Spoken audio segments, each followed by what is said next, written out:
নমস্কার সকলকে, আমি সৌরভ রায়। কিংবদন্তি চ্যানেলে আপনাদের সকলকে স্বাগতম। আজ কিংবদন্তি চ্যানেলে আপনারা শুনতে চলেছেন শিউলি মণ্ডল সামন্তর কলমে হত্যাপুরীর হত্যা খেলা। গল্প পাঠে রয়েছে অভিক সাহা।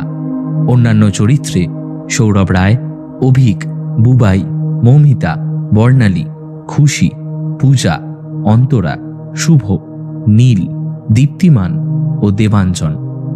শব্দগ্রহণ ও আবহ সঙ্গীতে সঞ্চারী রক্ষিত ও সৌরভ রায়। পরিচালনা টিম কিংবদন্তি। তাহলে আর বেশি দেরি না করে শুরু করা যাক আজকের গল্প, হত্যাপুরীর হত্যা খেলা। কার্তিক মাসের প্রথম সপ্তাহ। ছোটবেলা থেকে জানি এই সময় বেশ ঠান্ডা পড়ে যায়, চারদিকে কুয়াশা, শীত শীত ভাব। বয়স্করা গায়ে হালকা চাদর দিয়ে ঠাকুর দেখতে বেরোয়। ছোটবেলায় এই সময় আমিও গলায় মাফলার জড়িয়ে বাবার সঙ্গে বাবার স্কুটারে করে ঠাকুর দেখতে বের হতাম। কিন্তু বেশ কিছু বছর যে কি হচ্ছে, শীতকালটাই সেইভাবে অনুভব হচ্ছে না। দূর, কি গরম! গরমকাল যেন শেষ হতেই যাচ্ছে না। আর কি করা, এইসব কিছুই তো আমাদের মানুষের দান। ও, তোমাদের তো আমার পরিচয়টাই দেওয়া হয়নি। আমি সাত্তকী পোদ্দার, ক্যালকাটা ইউনিভার্সিটিতে ল নিয়ে পড়ি, সেকেন্ড ইয়ার। আমার দাদুর ছোট থেকে ইচ্ছা ছিল আমিও বড় হয়ে ওনার মতোই উকিল হব, তাই ছোট থেকেই সেইভাবেই ঘষা মাজা করা হয়েছে। আমার বাড়ি বাগুইহাটিতে। রাস্তা থেকে বেশ ভেতরে একটা ছোট গ্রাম্য পাড়ায় আমাদের নিজেদের বাড়ি। কিছু বছর আগে অবধি পাড়াটা বেশ ফাঁকা ছিল, এখন বাড়ি গাড়ি সব হয়েছে। কাল কালী পুজো, আবার কদিন পরেই কলেজ খুলে যাবে। আবার সেই মোটা মোটা বইয়ের পাতাও মুখস্থ করো। কাল রাতে আবার বৃষ্টি হয়ে গেছে। ভাবা যায় এই মাসে বৃষ্টি। তাই আজ সকালে বেশ দেরি করেই ঘুম থেকে উঠলাম। মা, ও মা, চা দাও, খিদা পেয়ে গেছে। যেন মহারাজ, পড়াশোনার নাম নেই। সেই কবে থেকে বই খাতা সব গুছিয়ে রেখে দিয়েছে, আর সকাল 8টার সময় উঠে চিৎকার করছেন। কেন, নিজের চাটা নিজে নিয়ে খেতে পারো না নাকি? আজকাল একদম মাথায় উঠেছে যত সব। এই যে খিটখিটা ভদ্রলোক, ইনি আমার বাবা উপেন্দ্রনাথ পোদ্দার, প্রাইমারি স্কুলের প্রধান শিক্ষক। কিন্তু শিক্ষক কম, জেলার বলে বেশি মনে হয়। সারাক্ষণ সবাইকে শাসন করে যান। এই কদিন ছুটিতে বাড়ি আছেন তো, তাই মাথাটা আর একটু বেশি গরম। স্কুলে যেতে পারলে ওনার থেকে ভালো আর কেউ থাকেন না। এই নে চা আর তোর প্রিয় চিকেন স্যান্ডউইচ খেয়ে একটু পড়তে বস বাবা। কলেজ খুলে গেলেই তো আবার পরীক্ষা আছে, একটু না পড়লে কিভাবে হবে বলতো? মা, দাদা কোথায়? ও কি আজ এখনো ওঠেনি? সে কোন সাত সকালে উঠে পাশের বাড়িতে গেছে শরীর চর্চা করতে। তোমার মতো তো নয়, সারাদিন পড়ে পড়ে ঘুমাবে আর ফোন ঘাটা, আর সকালে উঠেই স্যান্ডউইচ খাবো। যত সব আদিক্ষেতা। ছেলেটাকে দেখে তো শিখতেও পারিস নাকি? যেমন পড়াশোনায় তেমন প্রখর বুদ্ধি, তেমন চোখ, সারাক্ষণ শরীর মাথার পড়াশুনো সবকিছুরই চর্চা করছে। 8 ঘন্টা ওই ল্যাপটপ নিয়ে এসি ঘরে বসে দেখে ও কি সুন্দর দেহ গঠন। দেখেছিল তো আগের মাসে খবরের কাগজে কেমন নাম এলো ওর? আমাদের বাড়ির গৌরব। তোর দ্বারা আর কিছুই হবে না। আরে কাকুমণি, আবার কি হলো? সকাল সকাল এত রেগে আছো কেন? তুমি শুধু শুধু কেন বকো বলো তো ছেলেটাকে? খবরের কাগজে কি শুধু আমার একার নাম এসছে? ওরও তো নাম এসছে। আবার পাশে লেখাও আছে যে ও ল নিয়ে পড়ছে।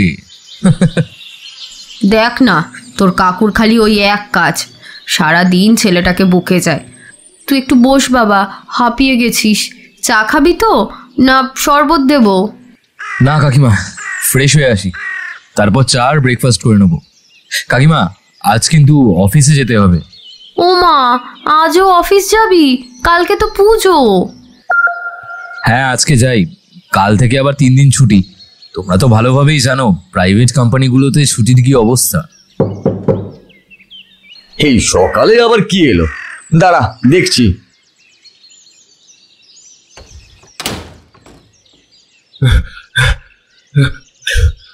বিক্রম বাড়ি আছে? তোমায় অনেকবার ফোনে চেষ্টা করলাম দাদা, কিন্তু অফ বলছে ফোনটা। ও মদন, আসলে ফোনটা কাল রাত থেকেই সুইচ অফ হয়ে গেছে। সকালে উঠেই এই চার্জে বসিয়েছি, আর অন করা হয়নি। তা তুমি এই সাত সকালে কিছু কি হয়েছে নাকি? হ্যাঁ হ্যাঁ, ও বাড়িতেই আছে।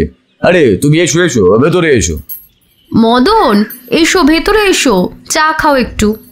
না না না, বসার মতো সময় নেই, একটা বিপদ হয়ে গেছে। বাবা বিক্রম, একটু চলো প্লিজ, খুব সাংঘাতিক বড় একটা বিপদ হয়ে গেছে বাড়িতে, একটু চলো। আমি আর বিক্রমদা দুজনের মুখ চাওয়াচাওয়ি করলাম। এ হলো ওই পাশের পাড়ার মদনদা। খুব একটা পরিচয় নেই আমাদের সাথে, তবে যেতে আসতে মাঝে মাঝে কথাবার্তা হয়।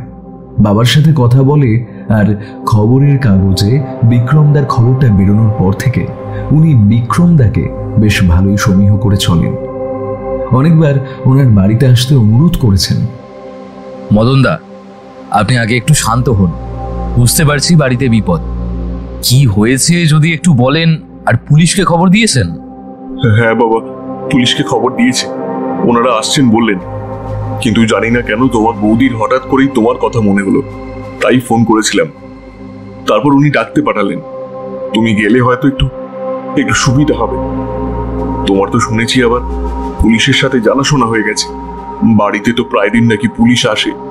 হ্যাঁ, সেটা তো বুঝতে পারলাম। ঠিক আছে, চলো আমরা এবার বেরোই। মদনদা চলো। মা, এলাম আমরা। বাবা, তুমি যাবে? তোরা যা, আমি আসছি একটু পর। এবার তো বলো কি হয়েছে, আমরা তো কিছুই বুঝতে পারছি না। আমার ভাইয়ের মেয়ে, মানে ভাই তো বাইরে থাকে বিদেশে, ওর যে ছোট মেয়েটা আছে মায়ের সাথে থাকে, ওর প্রায় 6 বছর বয়স, ওই মারা গেছে আর কি। মারা গেছে মানে আসলে খুন হয়েছে। খুন? কি বলছো? 6 বছরের বাচ্চা মেয়ে খুন? খুন, কেউ খুন করেছে ওকে। ঘরের দরজার বাইরে ছুরি জাতীয় কিছু একটা দিয়ে খুন করা হয়েছে। আমরা দুজনেই ভীষণ অবাক হয়ে গেলাম। একটা 6 বছরের বাচ্চা মেয়ে নাকি খুন হয়েছে, তাও পাড়ার মধ্যে। এটা কি করে সম্ভব? আমরা প্রায় ছুটে গিয়ে মদনদার বাড়ির সামনে দাঁড়ালাম। ছোট রাস্তা, তার প্রায় উপরে বাড়িটা। বাড়ির দরজা থেকে একটু ডান দিকে বডিটা পড়ে, গোল করে ঘিরে বেশ কিছু লোকের জটলা। সবার মুখেই একটা বেশ ভয় ও উত্তেজনা কাজ করছে। আমরা দুজন ভিড় ঠেলে সামনে গিয়ে দাঁড়ালাম। সে কি বিভৎস দৃশ্য বলে বোঝানো যাবে না। একটা ফ্রক পরা, ছোট কোকড়া চুল, চোখটা বন্ধ, হাত পা ছড়ানো, আর বুকের কাছে একটা ছুরি। আবার বাচ্চাটির গোটা গায়ে হালকা ধুলাবালি লেগে রয়েছে। রাতে বৃষ্টি হয়েছে, তাই সেই জলেই রক্ত কিছুটা ভেসে গিয়ে চারিদিকে মাখামাখি হয়ে গেছে। আমার তো দেখেই গা গুলিয়ে গেল, মাথা ঘুরতে লাগলো। বৌদি কোথায়? আমার স্ত্রী ভেতরে, বৌমা মানে ভাইয়ের বউ তো অজ্ঞান হয়ে গেছে, ওকে সামলাচ্ছে। বিক্রমদা হাঁটু মুড়ে বসে ভালো করে চারিদিকটা দেখে নিল একবার। তারপর মেয়েটার ডান হাতের কাছে কিছু একটা তুলে নিল। ওটা কি? চকলেট। মানে? একটা চকলেট হাতে ছিল, পড়ে গেছে হয়তো। এই সময় হঠাৎ সাইরেনের শব্দ এলো। দেখলাম আস্তে আস্তে ভিড়টা দুদিকে সরে গেল। বুঝলাম পুলিশ এসেছে। গলা শুনেই বুঝলাম যে আমাদের অতি পরিচিত আকাশবাবু এসেছেন। আরে এত ভিড় কিসের? এই সাত সকালে এই গরমে সবাই ভিড় করে দাঁড়িয়ে আছে। হ্যাঁ, এটা কি মেলা হচ্ছে নাকি? সরে যান, আমাদের একটু রাস্তা করে দিন। গলা শুনেই বুঝলাম যে আমাদের অতি পরিচিত আকাশবাবু এসেছেন। আরে সাত্তকী, বিক্রম, তা মানিকজ, তোমরা এখানে? হ্যাঁ, কি ব্যাপার? আরে ও হ্যাঁ, তোমরা তো এখানেই থাকো, এই মানে এই পাশের বাড়িটাতেই, তাই না? ভালো আছেন আকাশবাবু? হ্যাঁ, এই বেশ কেটেই যাচ্ছে। কিন্তু আমার বাবু কেন? হ্যাঁ, দাদা বলতে বলেছি না? তবে তোমরা এখানে কি ব্যাপার? হ্যাঁ, এখন তো তোমরা বেশ নাম করা গোয়েন্দা হে। তা এই কেসটাও কি তুমি হাতে নিয়ে নিলে নাকি? আরে না না, এই মদনদা আমাকে ডেকে এনেছে, আমরা এক্ষুনি এলাম। আরে দেখি দেখি দেখি, কই কে মারা গেছে? হ্যাঁ, একটা বাচ্চা মেয়ের লাশ। এ কি, এভাবে বুকে ছুরি দিয়ে? হ্যাঁ, আবার ছুরিটা তো গেঁথে আছে দেখছি। সেটাই তো দেখছি আকাশবাবু, একটা এইটুকু বাচ্চাকে কেউ এইভাবে ছুরি দিয়ে খুন করেছে। এই রঘু, এই রঘু কনস্টেবল, এদিকে এসো তো। এই, ওখানে দাঁড়িয়ে আছো কেন? আর আর ময়না তদন্তের লোক, হ্যাঁ, ওদের কি এবার পান সুপুরি দিয়ে নেমন্তন্ন করে ডাকতে হবে নাকি? হ্যাঁ, এমনিতে তো এত বেলা হয়ে গেল, ডাকো ওদের। চারজন ময়না তদন্তের লোক এসে সঙ্গে সঙ্গে ঘিরে লাশ পরীক্ষা করতে শুরু করলো। বিক্রম খুব তীক্ষ্ণ চোখে মেয়েটির দেহটাকে পর্যবেক্ষণ করছিল। ও আশপাশটা দেখছিল।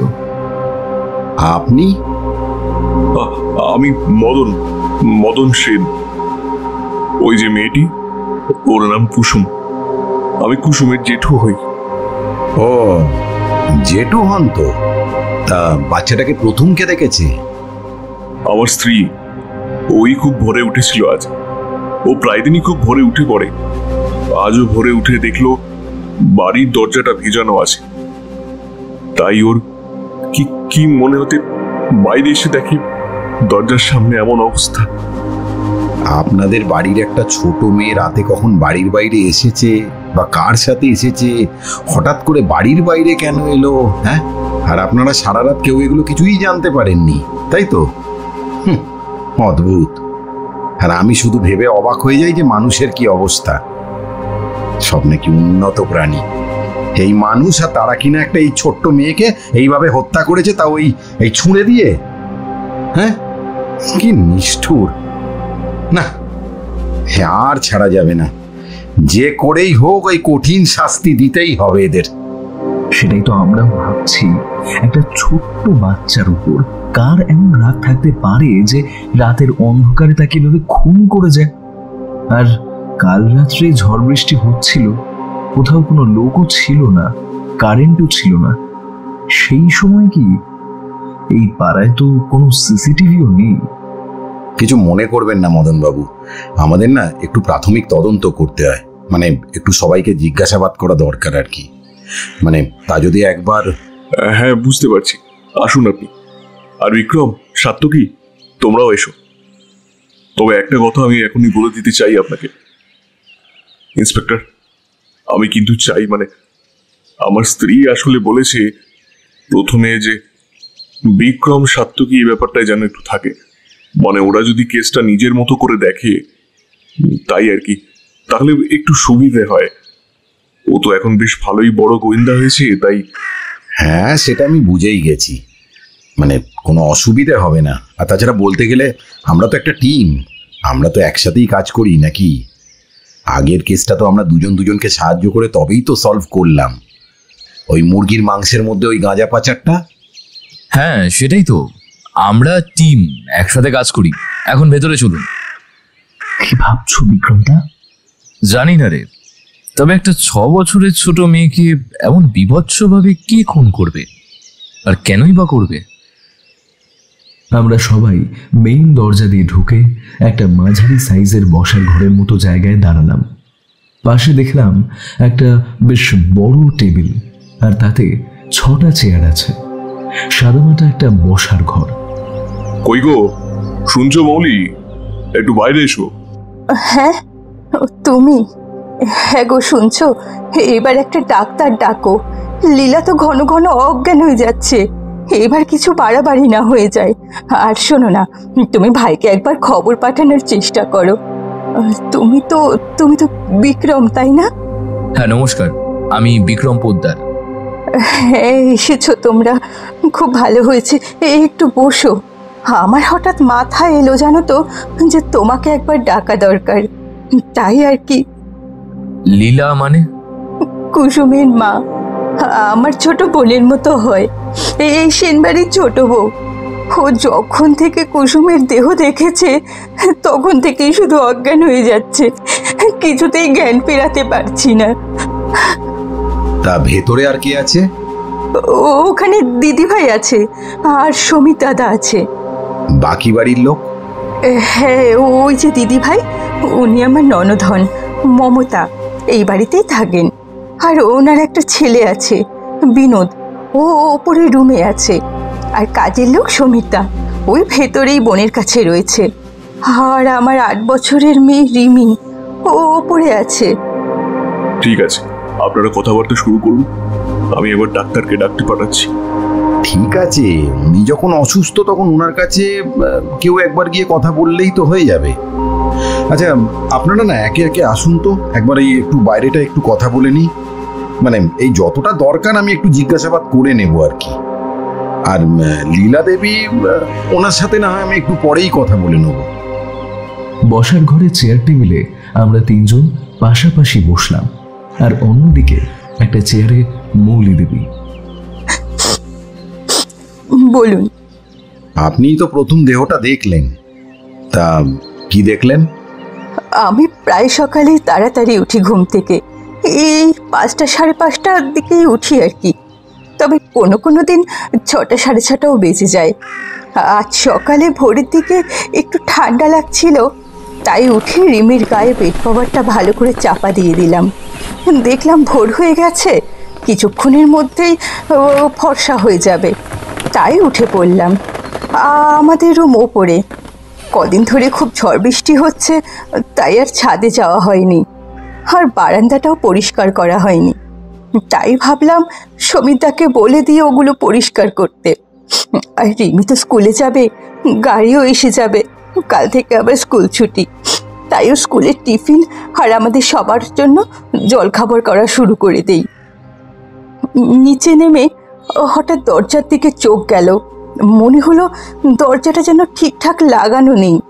কাছে গিয়ে দেখলাম দরজাটা ভেজানো। তারপর কি মনে হতেই দরজাটা খুলে বাইরে গিয়ে দেখলাম সামনে কি একটা পড়ে আছে। আর তারপরে কাছে গিয়ে দেখি পুরো কাদায় মাখামাখি হয়ে আছে শরীরটা। বড় আদরের ছিল কুসুম আমাদের।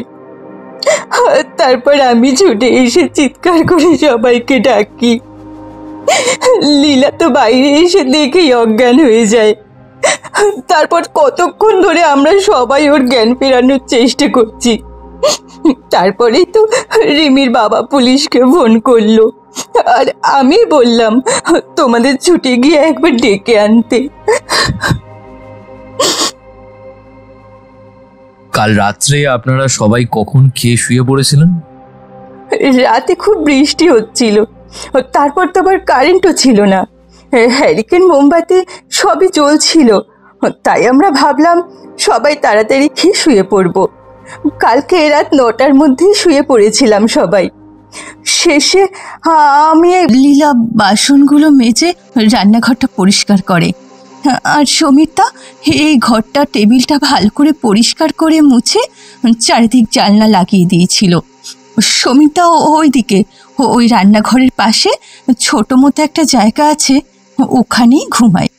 তারপরে লীলাও শুতে চলে যায়, আর আমিও ওপরে চলে যাই। তারপর তো কোথায় কখন কি হয়েছে কিছুই আমি জানি না।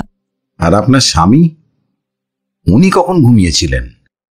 আমি যখন 10টার দিকে ওপরে যাই তখন দেখেছি ওরা দুজনেই ঘুমিয়ে পড়েছিল, কারো কোনো সারা শব্দ পাইনি। আর আমি যখন শুই তখন খাটের আওয়াজে আমার স্বামী শুধু পাশ ফিরেছিল। তারপর আমি একটা বেড কভার মেয়েটার গায়ে দিয়ে দিই।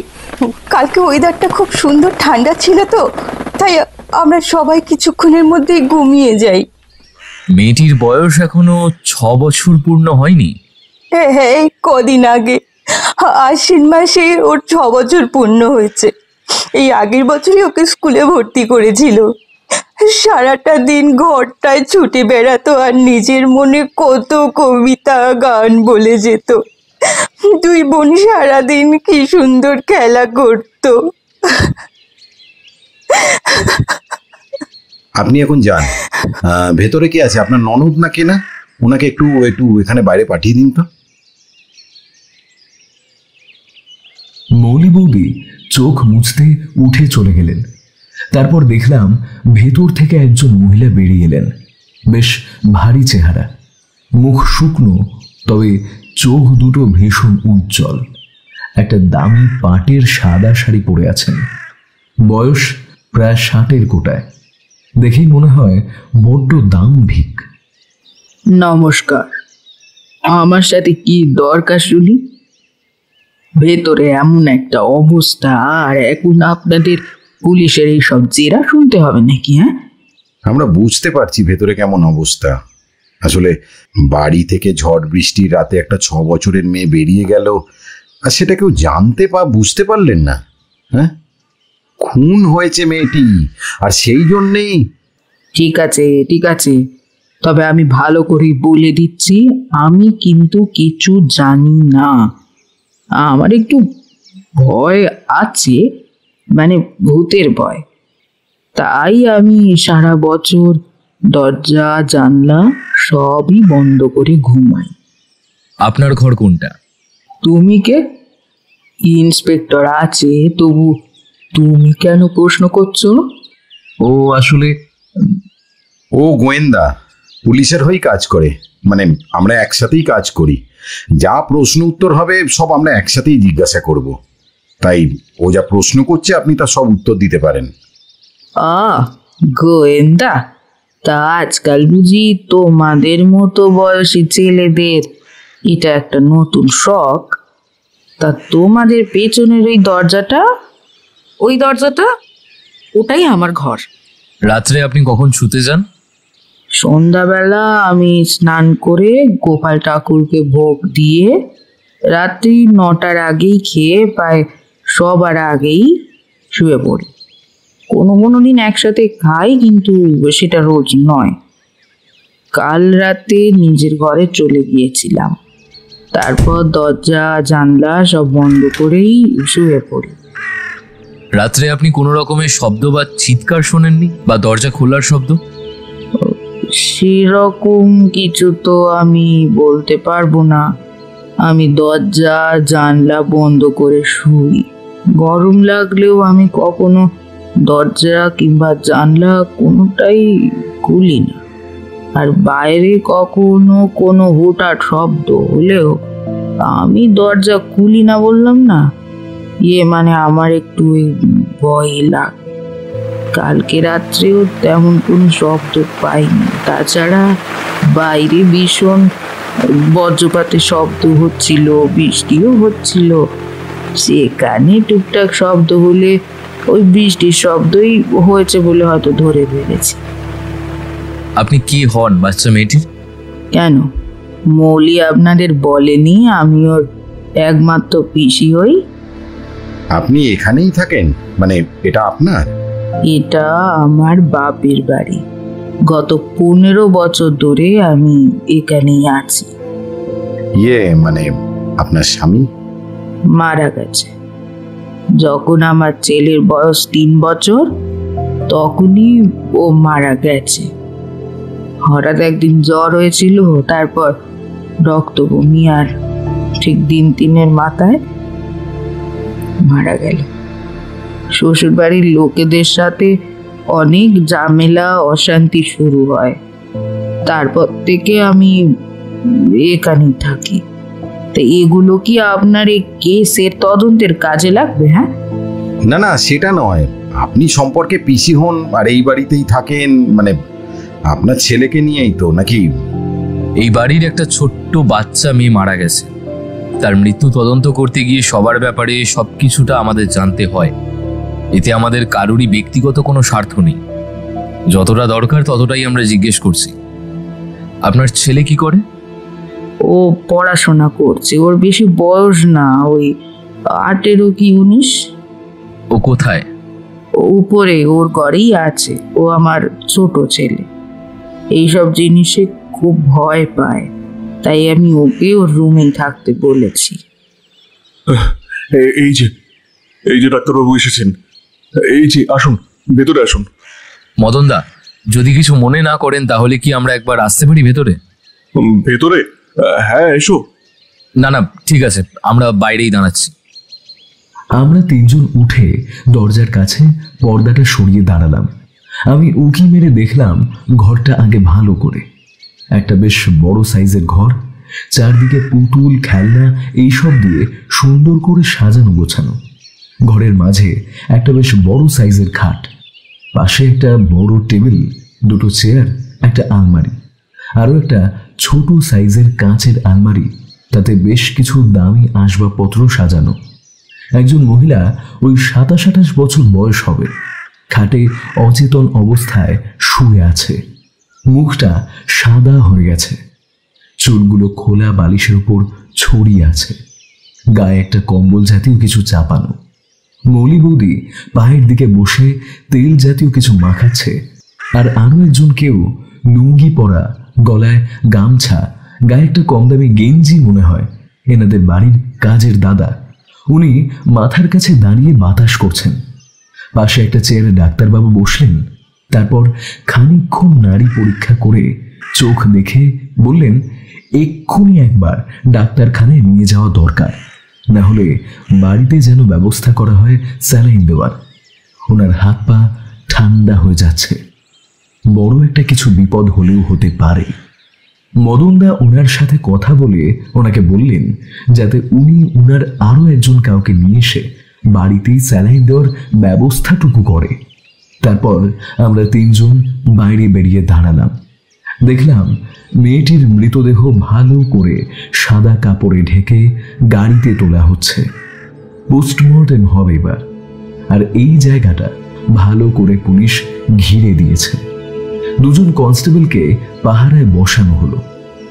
স্যার, আর এই যে তোমরা এইভাবে বাইরে দাঁড়িয়ে আছো, আসলে দেখতেই পাচ্ছ বাড়ির অবস্থা।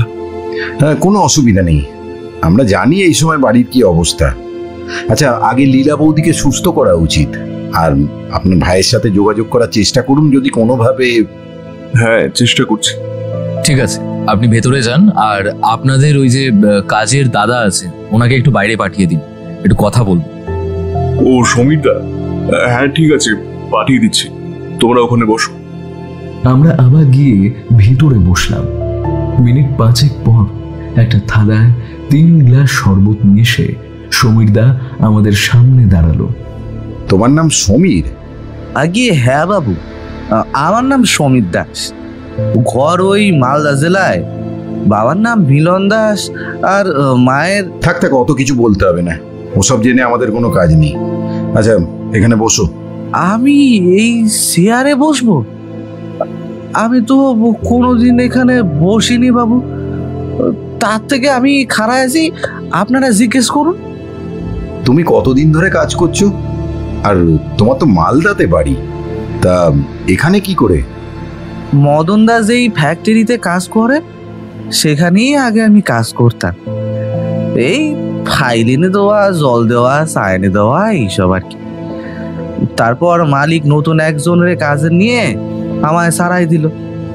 তখন আমার মদনদার সাথে খুব ভালো কথা হতো।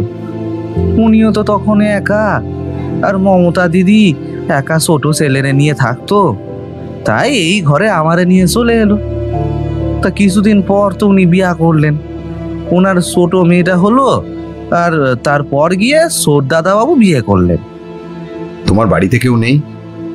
না, আমার কেউ নাই। অনেক ছোটবেলায় বাবা মারা গেছে। তারপর যেটুকু ঘর বাড়ি ছিল তা সব কাকা জেঠুর মধ্যে ভাগ করে নিছে। 4 ক্লাস অব্দি পড়েছিলাম। তারপর কলকাতা ইসা এদিক সেদিক কাজ জোগাড় করে জীবন চলতো। তারপর দাদাবাবুর অফিসে ঢুকি, সেখান থেকে এই ঘরেই আসি। তাও প্রায় 11 বছর তো হবেই। কাল রাত্রে কখন ঘুমিয়েছো? আর তুমি রাতে কোনো শব্দ পাওনি? দরজা খোলার শব্দ বা অন্য কিছু শব্দ, বাচ্চা চিৎকার?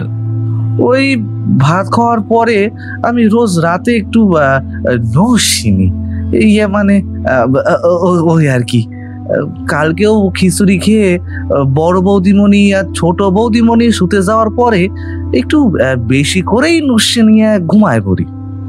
সকাল বড় বৌদির চিৎকার চেঁচামেচি শুনে তখন আমার ঘুম ভাঙে।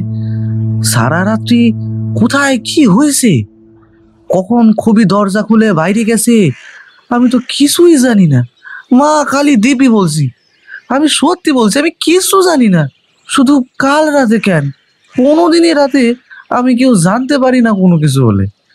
অনেকবার মদনদা বলেছে, সমিতদা এবার তুমি নস্যি নেওয়ার আগে একটু কম করো, তোমার বয়স হচ্ছে।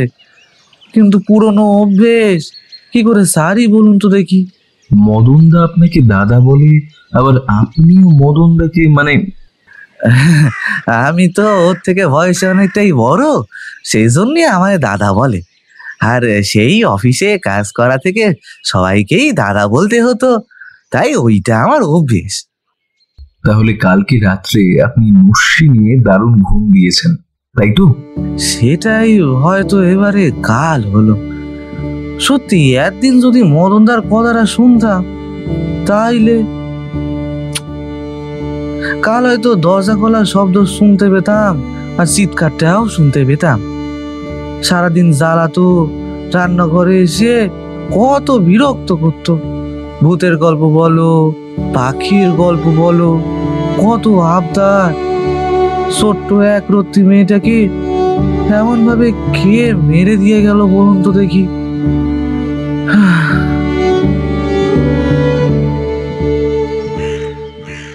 ও কি আগে কোনোদিন এরকম দরজা খুলে রাত্রে বেরিয়ে গেছে, বা যখন তখন এইরকম বেরিয়ে গেছে বাইরে কোথাও? তুমি জানো এরকম কিছু? দরজার সিট কিনেতে তো ভাঙা, ওই পাল্লা মতো দেওয়া আছে।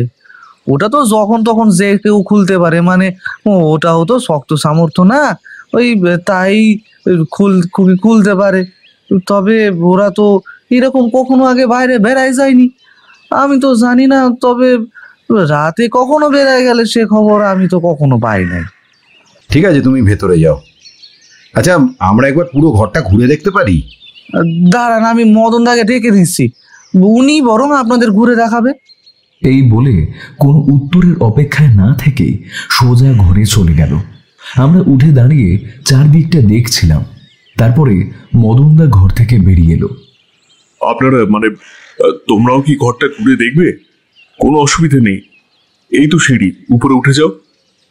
উপরে ডান দিকে বড় রুমটা আমাদের, আর বাম দিকের রুমটা বিনোদের, তারপরে খোলা ছাদ আছে। আমরা আর কথা না বাড়িয়ে সোজা উপরে উঠে এলাম। চারিদিকটা দেখছিলাম, বেশ সাজানো গোছানো চারিদিকটা। আমি বিক্রমদাকে জিজ্ঞাসা করলাম, তোমার কি মনে হচ্ছে? সেরকম কিছুই বুঝতে পারছি না, তবে একটা ব্যাপার খালি মনে খটকা লাগছে। একটা 6 বছরের বাচ্চা মেয়ে ঘুম থেকে তার মায়ের পাশ থেকে উঠে দরজা খুলে, বাড়ির বড় দরজা খুলে বাইরে গেল, অথচ কেউ কোনো রকমের কোনো শব্দ পেল না। কালকে ওয়েদারটা ঠান্ডা ছিল, সবাই ভরপেট খেয়ে ভালো মতো ঘুমিয়েছে, তা বোঝাই যায়। কিন্তু তবুও এত বড় বাড়ির কেউ একটা কোনো রকম শব্দ পেল না, আর ওর মাই বা কেন কিছু বুঝতে পারলো না। সেটাই তো বড় অদ্ভুত ব্যাপার। তখন থেকে আমার মনেও এই ব্যাপারটাই খটকা লাগছে। যত যাই হোক, আগে কোনো কিছু হলে বুঝতে পারেন মা, অথচ এত কিছু হয়ে গেল আর উনি নিঃশব্দে ঘুমিয়ে রইল, আর বাড়ির এতগুলো লোকজন কোনো শব্দও পেল না। আকাশবাবু, এই আশেপাশে পাড়ায় কয়েকটা ঘরে কিন্তু ভালো করে খোঁজ খবর নিতে হবে, কেউ কোনো কিছু দেখেছে কিনা বা শুনেছে কিনা। এমনিতেও প্রচন্ড ঝড় বৃষ্টি হচ্ছিল, বাইরে লোক থাকা অসম্ভব। তবুও যদি কেউ কোনো কিছু দেখে থাকে বা শুনে থাকে, আর এনাদের বাড়ির সবার কল লিস্ট একবার বার করুন, বা ফেসবুক, ইনস্টাগ্রাম, যার যা আছে সেগুলো একবার দেখতে হবে। হ্যাঁ, সেটা তো আমিও ভাবছি। সন্দেহজনক যদি কিছু পাওয়া যায়। আর হ্যাঁ, নিচে কনস্টেবলকে নিয়ে যাব আমি, আর একটু আশপাশটা একটু খোঁজও করতে হবে। তারপর আমরা সামনের বড় দরজাটায় উঁকি মারলাম। দরজাটা ভেজানোই ছিল। দেখলাম একটি বাচ্চা মেয়ে সুন্দর একটা ফ্রক পরা খাটের উপর ঘুমিয়ে রয়েছে। একটা বেশ বড় সাইজের পুতুলকে জড়িয়ে আশেপাশে বিছানার উপরে আরো কিছু পুতুল খেলনা ছড়িয়ে ছিটিয়ে রয়েছে। মনে হয় খেলতে খেলতে কখন ঘুমিয়ে পড়েছে। হ্যাঁ, সেটাই মনে হচ্ছে। থাক, ওর রুমে গিয়ে কাজ নেই, ও ঘুমাক। পাশের ঘরটা তো বললো কাজের ঘর, ওই ঘরে কি ঢুকবে? না, ঢোকাটা ঠিক হবে না। কাজের ঘরে অনেক রকম দরকারি কাগজ তো থাকতেই পারে। পরে না হয় এসে কোনোদিন এই ঘরে বসে কথা বলে যাব। ওই রুমটা তো পিসির ছেলে বিনোদ না কে থাকে না, ওর সঙ্গে একটু কথা বলা যাক। আমরা তিনজন বাঁ দিকে গেলাম, একটা রুম, তারপরে দেখলাম বেশ খানিকটা খোলা ছাদ, তাতে বাগান করা, বিভিন্ন রকমের গাছ লাগানো। আকাশবাবু সামনে এগিয়ে এসে দরজায় 2-3 বার টোকা মারল। এই যে বিনোদ, শুনছো? এই দরজাটা খোলো তো একবার, আমরা তোমার সাথে একটু কথা বলতে চাই। দেখলাম রোগা করে এক মাথা ভর্তি বড় বড় চুল, চোখ দুটো বেশ শান্ত, কেমন যেন প্রাণহীন, একটা গেঞ্জি আর হাফ প্যান্ট পরা ছেলে। আপনারা পুলিশ? হ্যাঁ, ভিতরে আসতে পারি? হ্যাঁ, আসুন না। আর আপনি? আমি বিক্রম পোদ্দার, আর ও সাত্তকী পোদ্দার। ও, বিক্রম। আপনি ওই পাশের পাড়ায় থাকেন, তাই না? কদিন আগে খবরের কাগজে আপনার নাম বেরিয়েছিল না? ওই একটা বড় মাদক দ্রব্য পাচারকারীদের ধরেছিলেন, তাই তো? খুব ভালো লাগলো আপনার সঙ্গে দেখা হয়। আমার খুব ভালো লাগে গোয়েন্দা গল্প পড়তে, শুনতেও খুব ভালো লাগে। তুমি জানো তোমার বোন মারা গেছে, মানে তাকে কেউ খুন করেছে? হ্যাঁ, জানি। কুসুমকে কেউ ছুরি দিয়ে মেরেছে। সকালবেলা বড় মামির চিৎকারে ঘুমটা ভেঙে যায়, তারপরই নিচে গিয়ে দেখি। আমার দেখেই গাটা ঘুরিয়ে উঠেছিল, বমিও করেছি। আমরা দুজন কত গল্প করতাম, খেলতাম। ও এসে আমার টেবিলে রাখা ওইসব বইগুলো নিয়ে ঘাটাঘাটি করতো, ছবি দেখতো। আরো আরো কোন ক্লাস তোমার?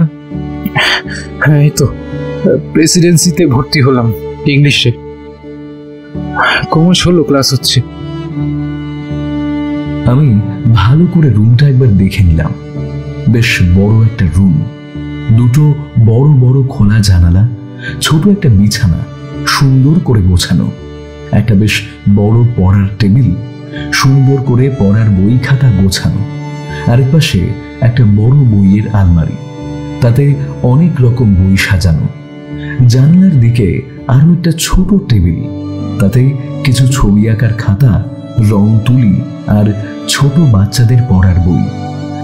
ঘরের কোণের দিকে আরো একটা আলমারিতে জামা কাপড় রাখা আছে।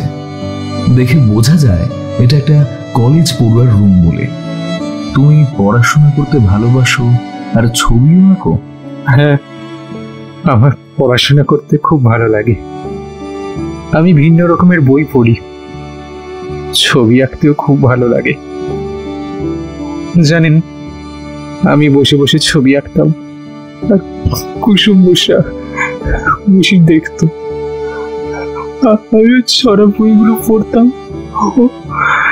আমার সঙ্গে সুন্দর বসে বসে বইগুলো পড়তো। কাল রাতে কখন ঘুমিয়েছিলে? তা বলতে পারবো না, তবে কালকে বড় মামি যখন শুতে আসে তখন আমি জানি, কারণ ওদিকে তো বাথরুম আছে, আমি জলের শব্দ পেয়েছিলাম। বড় মামির শাখার শব্দ আমি শুনতে পেয়েছিলাম। তখন আমি খাটে শুয়েছিলাম, মোমবাতিটাও শেষ হয়ে গেছিল, তাই আর কোনো বই পড়িনি। তারপরে কখন ঘুমিয়ে গেছি জানি না। তুমি কোনো শব্দ পাওনি? কোনো রকমের কোনো আওয়াজ, চিৎকার, কান্নাকাটি কিংবা কিচ্ছু, কোনো শব্দ পাওনি? না, আমি কিছু শুনিনি। আমার রুমটা তো দেখতেই পাচ্ছেন, এই গরমকালে ভীষণ গরম হয় জানেন। এখন তো গরমকাল গেল না, সারা দিন রোদ লাগে। আর নভেম্বরে তো এক্সাম আছে, তাই রাতে জেগে কদিন পড়ছি। এই কালকে বৃষ্টি হওয়ার পরে একটু শান্তি করে ঘুমিয়েছিলাম। সকাল থেকে এই রুমেই বসে আছি। খুব ভয় করে জানেন, মা বকবে বলে নিচে যেতেও পারি না। আচ্ছা, ছোট মামির কি শরীরটা খুব খারাপ? তুমি চিন্তা করো না, সব ঠিক হয়ে যাবে। কুসুমকে কে বা যারা মেরেছে তাদের আমরা নিশ্চয়ই খুঁজে পাবো। তুমি নিচে যাবে আমাদের সাথে? না না না না, মা এক্ষুনি খুব বকবেন। আমি যাব না, আমি এখানেই ঠিক আছি। এই বলে ছেলেটি আবার গিয়ে সেই ছবি আঁকার টেবিলের কাছে বসে পড়ল। আমরা আর কি করি, বাইরে বেরিয়ে এসে দরজাটা ভেজিয়ে দিলাম। নিচে এসে দেখি সেই ডাক্তারবাবু আর আরেকজন ছেলে এসে স্যালাইন ঝুলানোর ব্যবস্থা করছে। লীলা বৌদির জ্ঞান ফিরেছে, তবে তিনি খুব অসুস্থ। বিক্রমদা মদনদার সাথে আরেকবার কথা বলে আমরা বাড়ির দিকে রওনা হলাম, আর আকাশবাবু আশেপাশে খোঁজ খবর করতে বেরিয়ে গেল। বিকালে একটু বন্ধুদের সাথে ঘুরতে বেরিয়েছিলাম। সন্ধে বাড়ি ফিরে দেখলাম বিক্রমদা অন্ধকারে বারান্দায় একা বসে আছে। আমি ওর পাশে গিয়ে দাঁড়ালাম, সেটাও বুঝতেই পারল না। বিক্রমদা, এই বিক্রমদা, কি হয়েছে তোমার? এইভাবে বসে আছো কেন? ও তুই? না কিছু না, এমনি একটু বসে আছি। এই কাকিমাকে বল না আরেক কাপ চা দিতে। আর বলতে হবে না, এই নে চা, একদম কড়া করে এনেছি। হ্যাঁ রে, কি হয়েছে রে তোর? তোর কাকুর মুখ থেকে শুনলাম আমি বাকি ব্যাপারটা। সত্যি ভীষণ সাংঘাতিক আর ভয়ঙ্কর ব্যাপার। ভাবতেই আমার গা হাত পা একেবারে ঠান্ডা হয়ে যাচ্ছে, বুকটা কেঁপে উঠছে। কি সাংঘাতিক বলতো। মা, বাবা কোথায়? ওই মদন আছে না, ওদের বাড়ির দিকে গেছে। তুই কিছু খাবি? না, সত্য কি মানুষ কতটা নিষ্ঠুর বলতো? অমন ফুলের মতো বাচ্চা মেয়েকে এইভাবে খুন করে গেল। আমি কিন্তু বারবার এটাই ভাবছি যে মেয়েটি অত ঝড় বৃষ্টি, তাতেও এইভাবে ঘরের বাইরে গেল কেন? আবার হাতে একটা চকলেট ছিল। আচ্ছা, কেউ কি ওকে ঘরের বাইরে ডেকেছিল? চকলেট দেওয়ার নাম করে ডেকেছিল? ও তোর মায়ের সাথে ঘুমায়, ওইভাবে কেউ ডাকলে বাইরে যাবে কেন? মানে বাইরে কে ডাকবে আর কি করেই বা ডাকবে? তাহলে কি বাড়ির কেউ ওকে ডেকে নিয়ে গিয়েছিল? বাড়ির কেউ? আমার মাথায় সেটা এসছে, কিন্তু বাড়ির কেউ কেন এভাবে? না, এসব মাথায় ঢুকছে না আমার। যেভাবে ছুরিটা মারা হয়েছে দেখেছিলি, যেন কত রাগে কেউ একদম জোরে একবারে ওকে মেরে ফেলেছে। মেয়েটা হয়তো চিৎকার করার সময়টাও পায়নি। আচ্ছা, আর একটা বড় জিনিস আমার মাথায় ঘুরপাক খাচ্ছে। মায়ের কাছ থেকেও একটা বাচ্চা মেয়ে উঠে চলে গেল, ঘর খুললো, কিন্তু মা কিছু বুঝতে পারলো না। হ্যাঁ, আমি সারা দুপুর ওটাই ভাবছিলাম। মা কিছু বুঝতে পারলো না, বাড়ির কেউ কিছু শব্দ শুনতে পেল না। কাল সকালে গিয়ে একবার ভালো করে জিজ্ঞাসাবাদ করতে হবে, আর ওই দরজাটা ভালো করে দেখবো সহজে খোলা যায় কিনা। আকাশবাবু ফোন করেছিল আর জানিয়েছে আশপাশ থেকে কিছু জানতে পেরেছে কিনা? না, এখনো অবধি তো ফোন করেনি। দেখি, আমি করব একটু পরে। আজ তো আর অফিস যাইনি, কাল সকালে একটা মিটিং আছে, যেতেই হবে। আমাদের মতো প্রায় সবাইকেই কালকে দুপুরে ডেকেছে মিটিংয়ে। তারপর দুপুরে খাওয়া দাওয়ার আয়োজন আছে, তাই সকাল সকাল ওদের বাড়িতে গিয়ে কথাবার্তা বলতে পারবো আশা করি। আচ্ছা, কাল অফিসে খাওয়াবে? ও, কাল ভেজ হবে না নন ভেজ? আচ্ছা, ভেতরে এসো, আমি ফ্রেশ হয়ে আসছি। রাত্রি 8টার দিকে বিক্রমদা একবার থানায় ফোন করেছিল। সেখান থেকে বলল আকাশবাবু ওনার বাড়ি গেছে একটু আগেই। তারপর বিক্রমদা কিছু একটা ভেবে আর পার্সোনাল ভাবে ওনাকে ফোন করলো না। হয়তো এটাই ভেবে সারাদিন পর উনি বাড়ি ফিরেছেন, আর কেন ফোন করা, কাল সকালেই একবার ফোন করবে। তারপর আমরা সবাই মিলে বিভিন্ন রকম আলোচনা করে খেয়ে শুয়ে পড়লাম।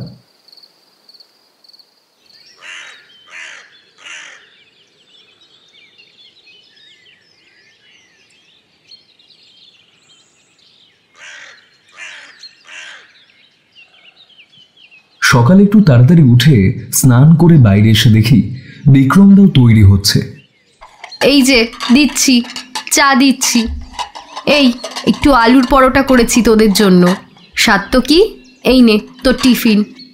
বিক্রম, তোর জন্য এই আপেল আর কলাটা ব্যাগে দিয়ে দিলাম, খেয়ে নিবি। আবার এই ফল টল কেন? শরীর আর মন ফিট রাখতে গেলে একটু ফলও খেতে হয়। সারাদিন ফোন কাটলে তো আর এইসব ফল শরীরে কাজেও লাগে না। বাবা, তুমি আবার? এই দাদা, তুই কি খাইয়ে আমার বাবা মাকে বশ করে রেখেছিস বলতো? সারাদিন তোকে মাথায় করে রাখে, এই ভালো লাগে না আমার। তারপর আমরা দুজন খেয়ে বেরিয়ে গেলাম। বিক্রমদা একবারে অফিস যাবে। মদনদার বাড়ির সামনে গিয়ে দেখি একজন কনস্টেবল দাঁড়িয়ে আমাদের দেখে সেলাম করলো। আমি তো অবাক হয়ে গেলাম, আমাদেরকে সেলাম, তাও পুলিশ কনস্টেবল। ভেতরে গিয়ে দেখি মদনদা বসে, পাশে ওনার দিদি বসে আছে। কিছু বিষয় হয়তো কথা বলছিলেন, আমাদের দেখে চুপ করে গেল। আরে তোমরা এসো এসো। আবার তোমরা? কি ব্যাপার? হ্যাঁ, লীলা বৌদি কেমন আছে? ওনার সাথে কথা বলাটা খুব দরকার, আর আপনাদের সাথে আরো কিছু কথা বলবো। ওর ঘরেই আছে, তোমরা যাও।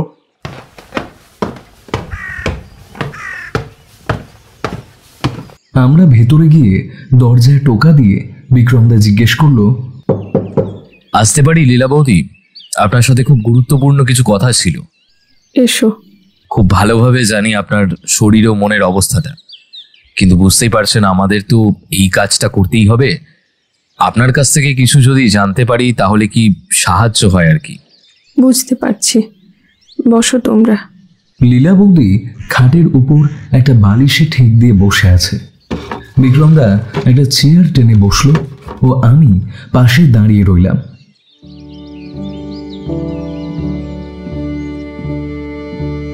লীলা বৌদিকে দেখে আমাদের ভীষণ খারাপ লাগছিল আর ঘৃণা হচ্ছিল খুনির কথা ভেবে। ওনার চোখ মুখ ফুলে লাল হয়ে গেছে, চুলগুলো উস্কো খুস্কো হয়ে গেছে। তবে ওনার স্বামী যে বাইরে থাকে, উনি কবে আসবেন তার কি কোনো খবর নেই? তুমি বিক্রম, পারবে আমার মেয়ের খুনিকে ধরতে? বলো, পারবে? হ্যাঁ বৌদি, সেই জন্য আপনার সাহায্যের খুব প্রয়োজন। আপনি এখন একটু সুস্থ আছেন তো? বলো, কি জানতে চাও? ও ছাড়া যে আমার কেউ নেই। আর আজ ও চলে গেল। মানে বৌদি, দাদাকে খবর দেওয়া হয়েছে? ওই লোকটা শয়তান একটা, জানি না আমরা ও কোথায় আছে, কেমন আছে, জানি না কিচ্ছু। 1 বছর পেরিয়ে গেল, কোনো যোগাযোগ নেই আমাদের সাথে। একবার শুধু দাদাকে একটা চিঠি দিয়েছিল, লেখা ছিল সেখানে আবার নাকি বিয়ে করেছে কাকে, আর কোনোদিন দেশে ফিরবে না সে। দাদা ভীষণ ভালো মানুষ, এসব জানার পরও যে আমাদের দুজনকে বাড়ি থেকে বার করে দেয়নি, ভালোভাবে থাকার আশ্রয় দিয়েছে, সেই অনেক। আমার মেয়েকে নিজের মেয়ের মতোই ভালোবাসে, কোনো কিছুর অভাব রাখতে দেয়নি। বরং আমারই নিজেকে প্রতিটা দিন খুবই ব্যর্থ মনে হয়। এই এত বড় সংসারটা দাদা একাই চালাচ্ছে। দেখলাম এইসব কথা বলতে বলতেই বিক্রমদা পাশে রাখার টেবিলের উপরে কয়েকটা ওষুধের দিকে দেখছিল। এইগুলো কিসের ওষুধ? ওইটা ঘুমের ওষুধ, আর ওই কাঁচের শিশিটা, ওইটা মাঝে মধ্যে মাথার যন্ত্রণা হলে খাই। আজ প্রায় 1 বছর হবে আমি ভালো করে ঘুমোতে পারি না, মাঝে মাঝে শরীরটা খারাপ লাগে। তাই তাই দাদাই ডাক্তার দেখায়। ডাক্তার ঘুমের ওষুধ দিয়েছেন। পরশু সকাল থেকেই হঠাৎ করে শরীরটা ভালো লাগছিল না, তাই রাতে ঘুমের ওষুধ খেয়েছিলাম। আর সেইটাই আমার কাল হলো।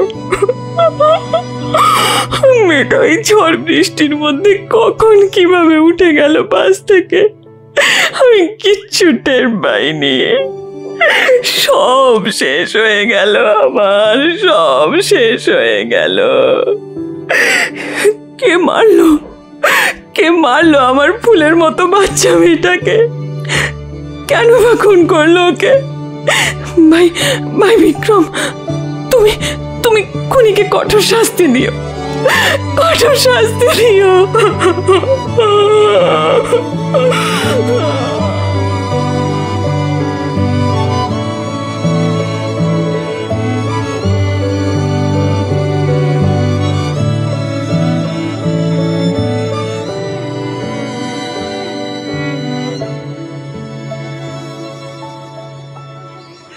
এ কি কি হয়েছে? এভাবে কেন কাঁদছিস লীলা? আবার তো তোর শরীরটা খারাপ করবে, বল। ক্ষমা করবেন, ওনাকে কয়েকটা প্রশ্ন করছিলাম, তাই উনি এইভাবে ভেঙে পড়লেন। লীলা বৌদি, আপনি একটু নিজেকে শান্ত করুন, আমরা বাইরে আছি। তারপর আমরা দুজন বাইরে এসে বসলাম। দেখলাম পাশে একটা চেয়ারে বসে মদনদার মেয়েটা খাচ্ছে, আর পাশে বসে বিনোদ জল খাবার খাচ্ছে। আমাদের দেখে বিনোদ শুধু একটু হাসলো। তারপর আরো কিছুক্ষণ সবার সাথে আরো কিছু টুকটাক কথা বলে বাড়ি থেকে বেরিয়ে এলাম। বেরিয়ে আসার আগে বিক্রমদা ভালো করে দরজার ছিটকিনিটা ও দরজাটা দেখে নিল। মেপে দেখে নিল যে একজন 6 বছরের বাচ্চার পক্ষে সত্যি সম্ভব কিনা দরজাটা খোলার। তবে কি বুঝলো সেটা আমি জানি না। সেখান থেকে বেরিয়ে আমি সোজা চলে গেলাম বাড়ি। বিক্রমদা বলল এখন আগে কোথায় একটা যেন যাবে, কোথায় যাবে সেটা ঠিক বলল না, তবে আমি একটু আন্দাজ করতেই পারলাম।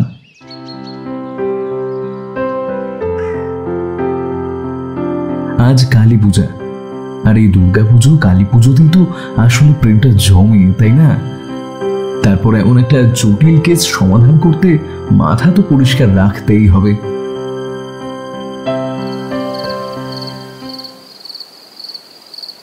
সেদিন সন্ধ্যায় অফিস থেকে ফিরতে বেশ একটু রাত হয়ে গেল বিক্রমদার।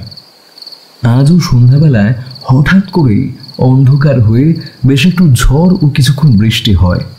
চারিদিকে জল জমে গেছে। আবার এই কলকাতার রাস্তা, একটু বৃষ্টি হতে না হতেই 1 হাঁটু জল। তারপর সে কি ট্রাফিক জ্যাম, চারিদিকে জল কাদা। আমি পড়তে বসেছিলাম, পড়ে উঠে দেখলাম বিক্রমদা ওর ডায়েরিতে কি সব লেখালেখি করছে। কিরে বিক্রম, এই কেসটায় কত দূর এগোলি? না কাকু, কিছুই বুঝতে পারছি না, তবে কিছু জিনিস খুব খটকা লাগছে। কিন্তু বলছি, আর কদিন পর তো দাদা বৌদির বার্ষিকী, কোথাও কি একটা যাবি পুজো দিতে, নাকি বাড়িতেই কাজকর্ম করব? না কাকু, ওই মন্দিরে কাজ করব, এই যেমন প্রতিবারে কোনো না কোনো একটা আশ্রমে গিয়ে সবাইকে খাওয়াবো, এই আর কি। হ্যাঁ, তোর কাকিমাও সেটাই বলছিল। দেখতে দেখতে 13টা বছর হয়ে গেল। এটা 13 বছর হবে। আর তোমরা না থাকলে আমার যে কি হতো। এখন তো মনে হয় আমার সেদিন যদি বাবা মা মামা বাড়ি না নিয়ে যেত, আর যদি আমার কথা ভেবে অত রাতে দুজন স্কুটার নিয়ে ফিরে না আসতো, তাহলে হয়তো। হ্যাঁ হ্যাঁ, বলুন স্যার। হ্যাঁ, এই দাদা চেয়ার আপ। আরে তুই তো আমাদের হিরো রে। শোন না, বলছি ময়না তদন্তের রিপোর্ট আসছে, আর সবার ফোন কল সোশ্যাল মিডিয়াতে কিছু। হ্যাঁ দেখেছি, ওই ছুঁই দিয়ে আঘাত। কল লিস্ট সোশ্যাল মিডিয়াতে কোথাও কিছু নেই। কিছু বুঝতে পারছি না, কিচ্ছু না। বাড়ির কেউ কি এমন করতে পারে? কিন্তু কেন? মোটিভ বাইরের কেউ, কারো সাথে কোনো শত্রুতা না, কোনো কিছুর উত্তর নেই। এই আয়, আমি পুরো বাড়িতে প্রদীপ দেব। আয়, ঠাকুরকে একটু প্রণাম করবি, একটু প্রদীপ দিবি ঠাকুরের কাছে। ইয়েস, চল মিস্টার ডিটেকটিভ, কটা বোমা ফাটাই, আমি কিনে এনে রেখেছি। ওঠ। তোকে কি বলেছি আমি? এতদিন কি শেখালাম? আচ্ছা, তাহলে লঙ্কা পটকা, না হলে চরকিবাজি। বস আজ দেওয়ালি। এই যা তো, ফালতু বকিস না। ধুস, ভালো লাগে না, বড়ি মাল একটা। তো সংযুক্তাদি দিওয়ালিতে কিছু স্পেশাল গিফট দেয়নি? বেয়াদব, চল।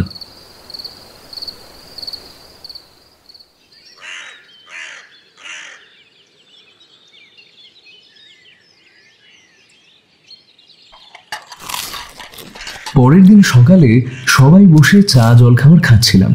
এই সময় হ্যালো, হ্যাঁ স্যার বলুন। কি আবার? ও আচ্ছা আচ্ছা, হ্যাঁ একই রকম। হ্যাঁ হ্যাঁ হ্যাঁ, আসছি, আমি আসছি। হ্যাঁ ঠিক আছে ঠিক আছে, ওই 15-20 মিনিটের মধ্যে আসছি। হ্যাঁ রাখছি। হ্যাঁ। আমি কিছু জিজ্ঞেস করার আগেই বিক্রম দা আমাকে বলল, তাড়াতাড়ি তৈরি হয়ে নে, আরো একটা বাচ্চা ছেলে খুন হয়েছে। আবার একজন বাচ্চা ছেলে? কি বলছো তুমি? আর কোথায় হয়েছে এটা? মদনদার বাড়ি থেকে একটু দূরেই। আকাশবাবুরাও আসছে, চটপট তৈরি হয়ে নে। মিনিট 10-এর মধ্যে আমি তৈরি হয়ে বাইরে এসে দেখি বিক্রম দা এসে দাঁড়িয়েছে। ভোলা তো আমাদের গরম চা ও একটা করে পাউরুটি দিয়েছে। যা হোক করে নাকে মুখে গুজেই আমরা দুজন ছুটতে ছুটতে চললাম মদন দাদের পাড়ায়। দেখলাম মদনদার বাড়ির 2 থেকে 3টে বাড়ির সামনে ভীষণ লোকজনের ভিড়। সাইকেল, রিক্সা, প্রায় সব কিছু দাঁড়িয়ে গেছে। 2জন কনস্টেবল চেঁচামেচি করে ভিড় সারাতে পারছে না। সবার মুখে কৌতূহল ও আতঙ্কের ছাপ। আমরা দুজন ভিড় ঠেলে ভেতরে গিয়ে দেখলাম একটা দোকানের শেষ প্রান্তে এক মানুষ মতো ফাঁকা জায়গা, তারপরেই একটি বাড়ি। পাশে থাকা গলির মতো জায়গাটায় একটা ছোট্ট বাচ্চা ছেলে পড়ে আছে, চোখ দুটো খোলা, ঠোঁটের কোণ দিয়ে একটু রক্ত বেরিয়ে আছে। পরনে একটা হাফ প্যান্ট ও খালি গা। আশেপাশে কয়েকটা, ওগুলো কি? মার্বেলের গলি, মানে খেলার গলি ছড়ানো রয়েছে। আর তো ছুরি বা রক্ত কোথাও নেই। আমি খুব আস্তে আস্তে বললাম, এই এখানে যে কোথাও কোনো ছুরি, রক্ত বা আঘাতের চিহ্ন নেই? বাচ্চাটার গলার দিকে ভালো করে দেখ, হালকা কিছু লাল চিহ্ন দেখতে পাবি। সম্ভবত গলা টিপে বা গলায় কোনো কিছু জড়িয়ে শ্বাসরোধ করে মারা হয়েছে। দেখ। আমি আরো একটু এগিয়ে গিয়ে ভালো করে দেখলাম, হ্যাঁ ঠিক গলায় খয়েরি মতো খুব হালকা কিছুর দাগ আছে। আর এদিকে ময়না তদন্তের কিছু লোকও বসে দেহটা দেখছিল। আর এমন সময় দেখলাম আকাশবাবু বাড়ির ভেতর থেকে হন্তদন্ত হয়ে বেরিয়ে আসছে। আর ওনার পেছন পেছন একজন মহিলা কাঁদতে কাঁদতে বেরিয়ে আসছে। মনে হয় উনি ছেলেটির মা। তোমরা এসে গেছো? এই দেখো কি অবস্থা। এই 2 দিন আগে একটা 6 বছরের বাচ্চা মেয়ে, আর আজকে এই বাচ্চা ছেলেটিকে। কি অবস্থা বলো তো এই একই পাড়ার মধ্যে, হ্যাঁ, আর তাও এত কাছেই। কি যে হচ্ছে, এই ছোট ছোট ছেলে মেয়েগুলো কার কি ক্ষতি করেছিল বলো তো? হ্যাঁ, এদের মেরে কি লাভ? সেটাই তো। ছেলেটার কি নাম আর কি করে জানা গেল? মানে ও এখানে এভাবে? ওর নাম সুমন বিশ্বাস, 9 বছর বয়স। এই নবযুবক বিদ্যালয়ের ক্লাস 5-এর ছাত্র। এই কমাস হলো স্কুলে ভর্তি হয়েছিল। আমি ওর মা শর্মা বিশ্বাস, আর উনি ওই যে ওই দোকানের চাওয়ালা। উনি দোকান খুলতে এসে প্রথমে দেখে ছেলেটা এখানে এইভাবে। আকাশবাবু, কি মনে হচ্ছে? গলা টিপে বা গলায় কিছু জড়িয়ে হত্যা করা হয়েছে? হ্যাঁ, দেখলাম তো গলার দাগটা। ঠিক দেখে বোঝা যাচ্ছে না, তবে হাতের বলেই বেশি মনে হচ্ছে। আর বডিটা ঠান্ডা হয়ে গেছে, প্রায় 6-7 ঘন্টা বা তার বেশি মনে হয় হয়ে গেছে। সম্ভবত খুনটা ওই রাত 12টার দিকে বা তার পরেই হয়েছে। উনি কি বলছেন? মানে ওনার ছেলে এইভাবে বাড়ির বাইরে? উনি একজন স্কুল শিক্ষিকা, ওই সিবিএসই একটা স্কুল আছে, ওই স্কুলেই পড়ান। এই স্কুলে ছুটি বলে কদিন এই রোজ টিউশন পড়াতে যাচ্ছেন এই বাড়িতে বাড়িতে। ফেরেন ওই বেলা 12টা কি 1টা হবে। ছেলেরও তবলা ক্লাস, ওই ছবি আঁকা আর আবার টিউশন। তাই ওই রাত 9টা থেকে 9:30টার মধ্যেই খেয়ে শুয়ে পড়ে। কালকেও ওই একই রকম, দুজনে ওই রাত 9টার মধ্যেই শুয়ে পড়েছিল। এক মিনিট। আর ওনার স্বামী? ওনার স্বামী মৃত, তাই উনি এইভাবে ভাড়া বাড়িতে একলা থাকেন ছেলেকে নিয়ে। আর তার উপর ওই বাড়ির ওপরতলাটা মালিকের, ওনারা বাড়িতেই থাকেন। ওই পুজোর সময় 1 মাস এসে এখানে কাটিয়ে আবার চলে যান। মানে পুরো এই বাড়িতে উনি একা ছেলেকে নিয়ে? না, আরো একজন রান্নার লোক আছেন, ওই যে ওনারা দাঁড়িয়ে আছেন। কিন্তু এই খুনটা এইভাবে মানে গলা টিপে বা ফাঁস লাগিয়ে, দুটি খুন কিন্তু একদম আলাদাভাবে। আচ্ছা আকাশবাবু, ভালো করে কথা বলতে হবে সরমা দেবীর সাথে এবং ওনার এই কাজের দিদির সাথে। হ্যাঁ, সে তো বলতেই হবে। এই চলো ভেতরে চলো। এই কনস্টেবল, একটু ভিড়টা সরাও তো, গাড়িতে তোলো বডিটা। আর দাঁড়িয়ে দাঁড়িয়ে মুখ দেখো না বাবু। হ্যাঁ, যত সব। এই কাজ শেখোনি জানো। এই চলো চলো ভেতরে চলো। ছেলেটির দেহটা নিয়ে যাওয়ার পর ভিড় কমে এলো। দুজন কনস্টেবল পাহারায় রইল। আমরা 3 জন গেলাম। ঘরের ভেতরে বিক্রমের মুখটা লাল ও থমথমে হয়ে রয়েছে। বুঝতেই পারছি ও মনে মনে ভীষণ রেগে আছে। আমার খুব খারাপ লাগছে, দুটো ছোট প্রাণ এইভাবে চলে গেল। কিন্তু কেন? দুটো খুন আলাদা হলেও কোনো সম্পর্ক কি রয়েছে?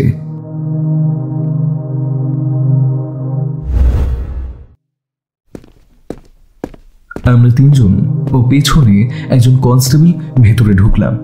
একটা ছোট টানা বারান্দা ও ডান পাশে একটা সিঁড়ি, সেটাও লোহার দরজা দিয়ে লাগানো। বারান্দায় ঢুকে একটা কাঠের দরজা খুলে একটা ছোট হল রুমে দাঁড়ালাম। দেখলাম বাম পাশে একটা ছোট রান্নাঘর ও সামনে ছোট প্লাস্টিকের একটা গোল টেবিল ও 3টে চেয়ার। ডান দিকে পরপর দুটো রুমের দরজার পর্দা ফেলানো। একদম সাদা মাটা বাড়ি। বসুন আপনারা, বসুন। আচ্ছা, আপনার নামটা? আমার নাম বিক্রম পোদ্দার, আরও সাত্তকী পোদ্দার। তুমি সেই গোয়েন্দা, ওই বাড়ির মেয়েটার কেস? হ্যাঁ, এই পুলিশের সাথে কাজ করছি। তবে আপনি আমায় তুমি বলুন, আমি অনেক ছোট বয়সে। বিক্রম, তুমি দেখো বাবা, কে আমার এই সোনার টুকরো ছেলেটাকে এইভাবে মেরে ফেললো। আমার যে আর কেউ নেই, কেউ নেই। ওই যে ওই রুমটা দেখছো, ওখানে বসে পড়াশুনো করতো, খেলাধুলো করতো, ছবি আঁকতো। ওটাও নিজের পৃথিবী ছিল। কাল রাতেও বসে ছবি আঁকছিল। আমি শুতে গেলাম, ও বলছিল মা আমি আসছি একটু পর। জানেন, ও খুব বদমাশ ছিল। সারাদিন এদিক ওদিক সেদিক করে বেড়াতো, কিন্তু পড়াশোনায় দারুণ বুদ্ধি, আর ছবিও তেমন ভালো আঁকতো। কি সুন্দর কবিতা বলতো।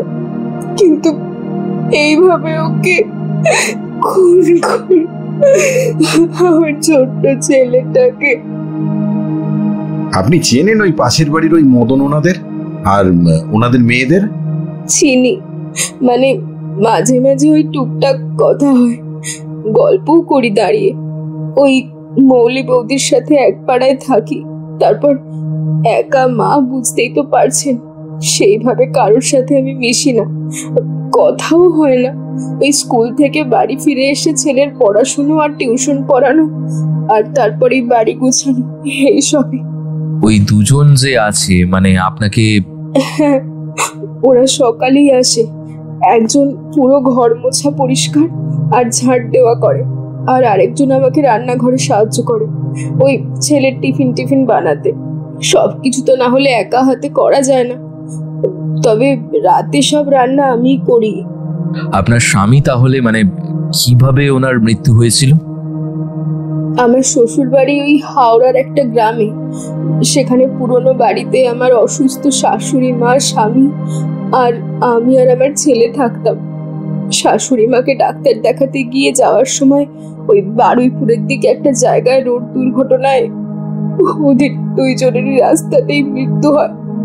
পিছন থেকে একটা লরি এসে ধাক্কা মারে, ড্রাইভার একটুর জন্য বেঁচে যায়। তারপর আর একা আমি কি করবো ওই বাড়িতে।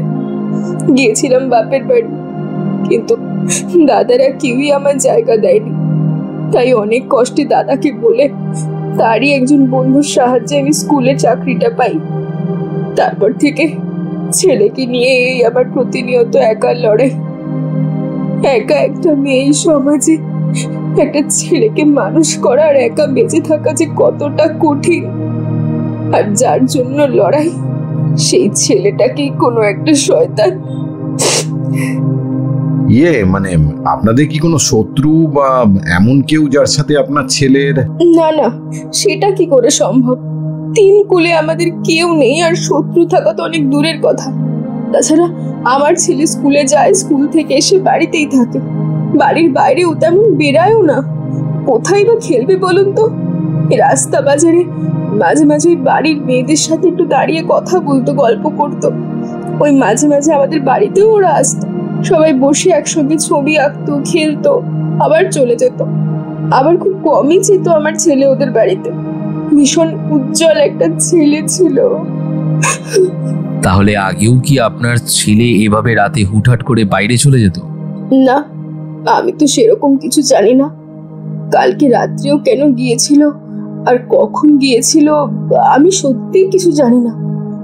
তবে আমার মনে হয় না ওর এত সাহস ছিল বলে রাতে বাড়ির বাইরে। আচ্ছা, ওর আচরণে কি কোনো পরিবর্তন এসেছিল? মানে কোনো রকমের ধরুন ভয় বা কোনো বিষয় নিয়ে খুব চিন্তিত বা ছটফট করতো, এরকম কিছু?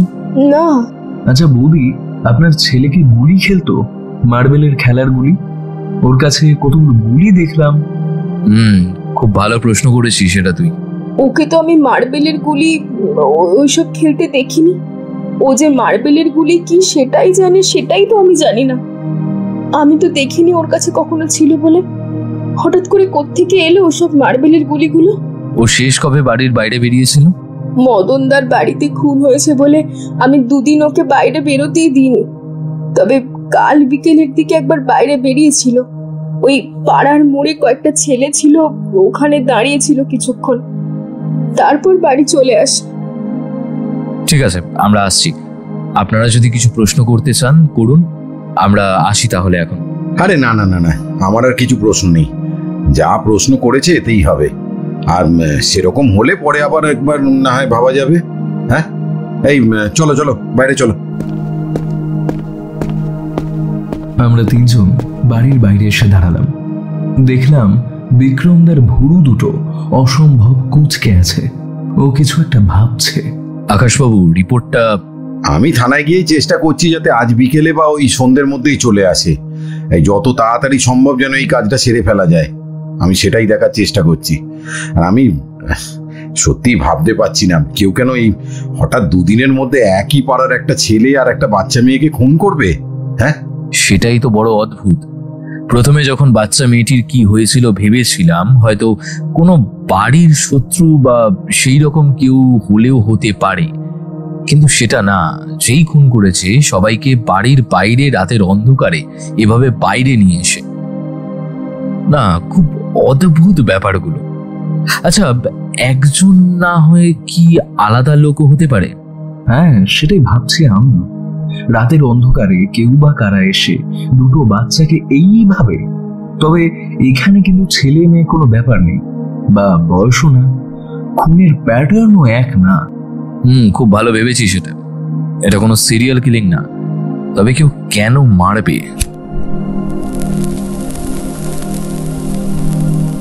বয়সটা কত হলো? হ্যাঁ, এখন থেকে এইভাবে সিগারেট খাচ্ছ? নিজেকে কি ব্যোমকেশ ভাবছো নাকি? আর এই যে উকিল বাবু, হ্যাঁ, পড়াশোনা কিরম চলছে? এই চলছে আর কি। আসুন না, একদিন সময় করে আসুন। মা বাবা দুজনে আপনার কথা বলছিল। আর ছুটি আর সময়, দেখি একদিন আসবো। আসছি তাহলে এখন। রিপোর্টটা এলে না হয় আমি ফোন করে দেবো।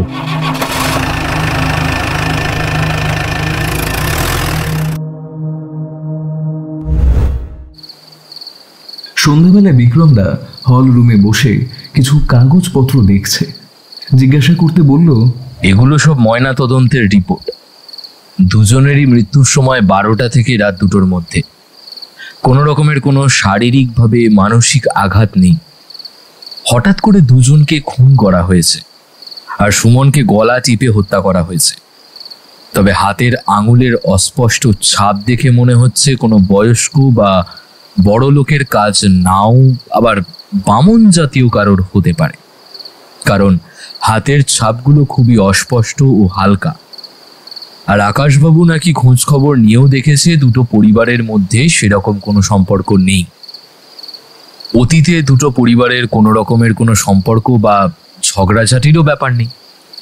ছেলেমেয়েরা তেমন একসাথে খেলতো না বা মিশতো না, খুব কম যাতায়াত ছিল একে অপরের বাড়িতে। তবে দুটো খুনের কি কারণ সেটা বুঝতে পারছি না। কারোর কি ব্যক্তিগত কোনো রাগ রয়েছে এই দুই ছেলেমেয়ের ওপর? মনে হচ্ছে খুন দুটো বাইরের কেউ করেনি, করেছে ওই পাড়ার কেউ, আর ওই দুই বাড়ির কাছের কেউ। সেরকম না হলে দুটো ছেলে মেয়েকে এভাবে বাড়ির বাইরে আনা। আরেকটা কথা তোমার মনে পড়ছে, শর্মা বৌদি কিন্তু বলেছেন ওর ছেলে নাকি আগের দিন বিকেলে পাড়ায় দাঁড়িয়েছিল, কিছু ছেলেদের খেলা দেখছিল, কিন্তু সে খেলেনি, শুধু দাঁড়িয়েছিল। খোঁজ খবর করে দেখতে হবে ছেলেগুলো ওই গুলি নিয়ে খেলছিল কিনা। বুঝলাম, ওখানে যদি কোনো রকম কারোর সাথে সুমনের বিবাদ হয় তাহলে হয়তো সেই হিসাবে। কিন্তু কুসুমকে তাহলে খুন করার অর্থটা কি? কুসুম তো পাড়ায় যেত না, বাড়ির বাইরে যেত না, একটা বাচ্চা মেয়ে। ওকে চকলেট দিয়ে ঘুরে ফিরে সেই একই জায়গায় চলে আসছে, বারবার একই জায়গায়। কোথাও কোনো প্রশ্নের উত্তর নেই, কোনো ক্লু নেই। আর এটা থেকে তো মনে হচ্ছে যে কোনো পাগল বা সাইকো কেউ মেরেছে, বা কোনো রকমের সিরিয়াল কিলিং, কারণ প্যাটার্ন একই না। না না না না না, হচ্ছে না, হচ্ছে না।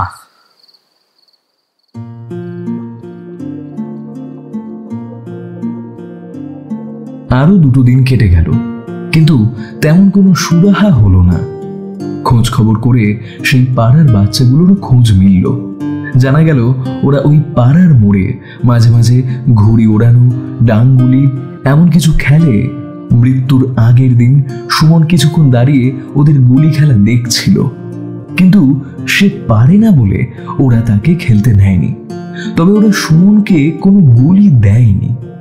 আরো একটা খবর পাওয়া গেছে, শর্মা বৌদি ও মৌলি বৌদি এবং লীলা বৌদি মিলে প্রায় কিছু সপ্তাহ আগে নাকি একবার ভেবেছিলেন যে একজন টিউশন মাস্টার বাড়িতে আনবে, ওদের যাতে পড়াতে পারে, যাতে কুসুমেরও সবার সাথে পড়ার অভ্যাসটা হয়। আর সুমনের মতো রিমিও পড়াশোনাতে খুব ভালো, ভীষণ শান্ত মেয়ে। রাতে খাবার টেবিলে বসে দুজনের আলোচনা চলছিল।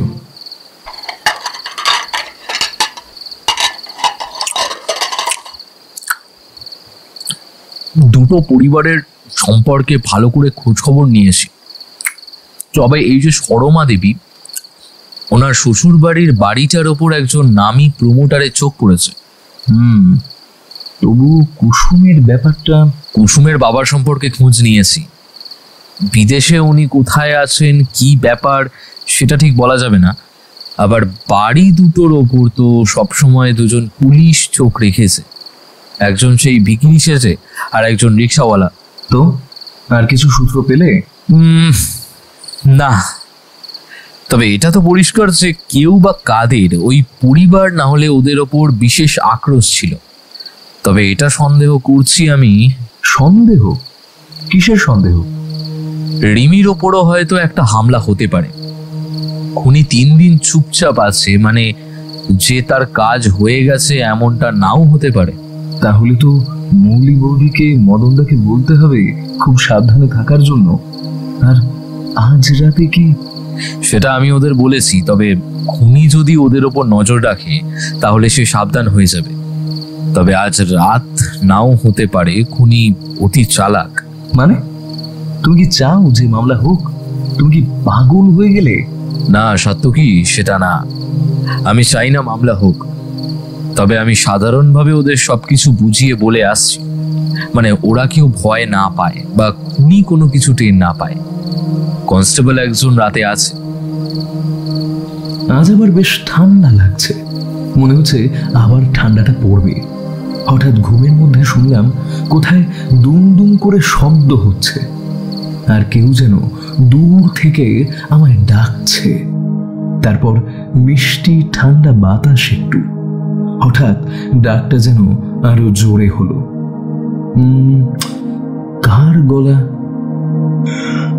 কে ডাকছে? আমায় ডাকছে? আমায়? তারপর উঠে বসলাম। আরে তাড়াতাড়ি দরজা খোল, আবার একটা খুন হয়েছে। কে খুন? কে?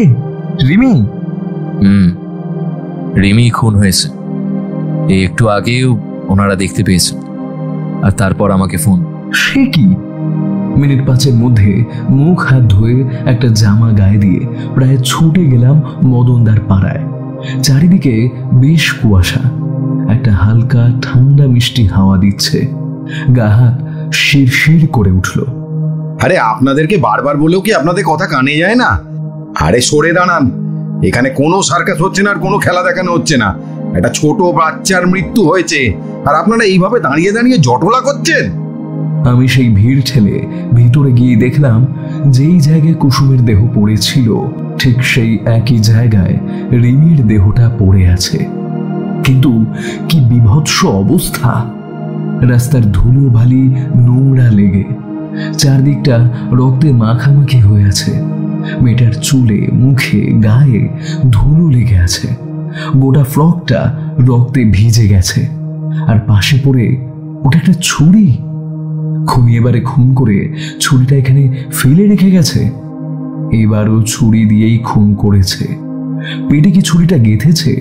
আর ওই দাগটা বুকেও কি ওটা ক্ষত চিহ্ন? সাত্য কি এদিকে? হ্যাঁ হ্যাঁ আসছে। এ কি অবস্থা? এ তো বিভৎস। আমি সরে গিয়ে বিক্রমদার কাছে দরজার সামনে গিয়ে দাঁড়ালাম। দেখি দরজার পাশে মদনদা মাথায় হাত দিয়ে মুখ নিচু করে বসে আছে। ওনার পাশে ওনার দিদি বসে আছে, তারও চোখে জল। আর উঁকি মেরে দেখলাম একটু ভেতরের দিকে মৌলি বৌদি পাথরের মতো বসে আছে। মাথার চুল খোলা, এলোমেলো, যেন পাথর হয়ে গেছে।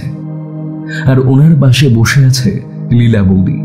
উনিও বারবার শাড়ির আঁচল দিয়ে চোখের জল মুছছেন। চারিদিকটা অদ্ভুত লাগছে। আমার যেন কেমন একটা হলো শরীরটা। এই ছুরিটা দিয়ে তো খুন করা হয়েছে। হ্যাঁ, সেটাই মনে হচ্ছে। এই ছুরিটাই পাশে পড়েছিল, তবে ধুলোবালিতে প্রায় সব রক্ত মুছে গেছে। মনে হয় না কোনো হাতের ছাপ পাওয়া যাবে বলে। আচ্ছা, কোনো রকমের পায়ের ছাপ বা কিছু? না, যখন আসি তখন তার দিকে বেশ কিছু লোক জড়ো হয়ে গেছিল। বাড়িতে কেউ, বাড়ির আশেপাশের লোক, কিছু লোক ছিল। কোনটা কার পায়ের ছাপ, জুতোর ছাপ কিছুই বোঝা যাবে না। সাংঘাতিক ব্যাপার। 7 দিনের মধ্যে 3-3টে খুন। আচ্ছা, খুনির যত রাগ কি এই বাড়ির ওপরে? না মানে তুমি ভাবো, যদি সেরকম কিছু হতো, মানে আশেপাশে আরো কিছু বাড়ির ওপরে হতো, সে চেষ্টা করতো বা অ্যাটাক করতো। হ্যাঁ, ব্যাপারটা বড়ই গোলমেলে না? হ্যাঁ, ঠিকই বলেছেন। অন্য বাড়ি থাকতে, আশেপাশের বাড়িতেও কিছু ছেলে মেয়ে থাকতে খুনি কেন আবার এই বাড়ির মেয়েকেই টার্গেট করলো? আর বাড়িতে একটা এরকম সাংঘাতিক ঘটনা ঘটেছে, তারপরে কি করে বাড়ির মেয়েটা বাইরে এলো? না, খুনি আমাদের আশেপাশেই আছে, শুধু বাচ্চা ছেলেমেয়েরা তার টার্গেট। আচ্ছা, এমন কি হতে পারে যে রিমি ওই দিন কুসুমের খুনিকে দেখেছিল বা খুন হতে দেখেছিল বা কিছু শুনেছিল? হ্যাঁ, সেটা সম্ভাবনা খুব বেশি। আমি এটা সন্দেহ করছিলাম, তাই ওনাদের সাবধানে থাকতে বলেছিলাম। তবে সেটা যে এত তাড়াতাড়ি হবে বুঝতে পারিনি। সত্যি খুনির বড় তাড়া আছে দেখছি। এত কিছুর পরেও কি করে রিমি দরজার বাইরে এলো? মদনদা? হ্যাঁ, কে? ও বিক্রম, তুমি আসলে বুঝতেই পারছো, মানে আমাদের কিছু প্রশ্ন করতে হবে, না হলে খুনি ধরা পড়বে না। আমরা তিনজনে গিয়ে আবার ভেতরের ঘরেই সেই চেয়ার টেবিলে বসলাম।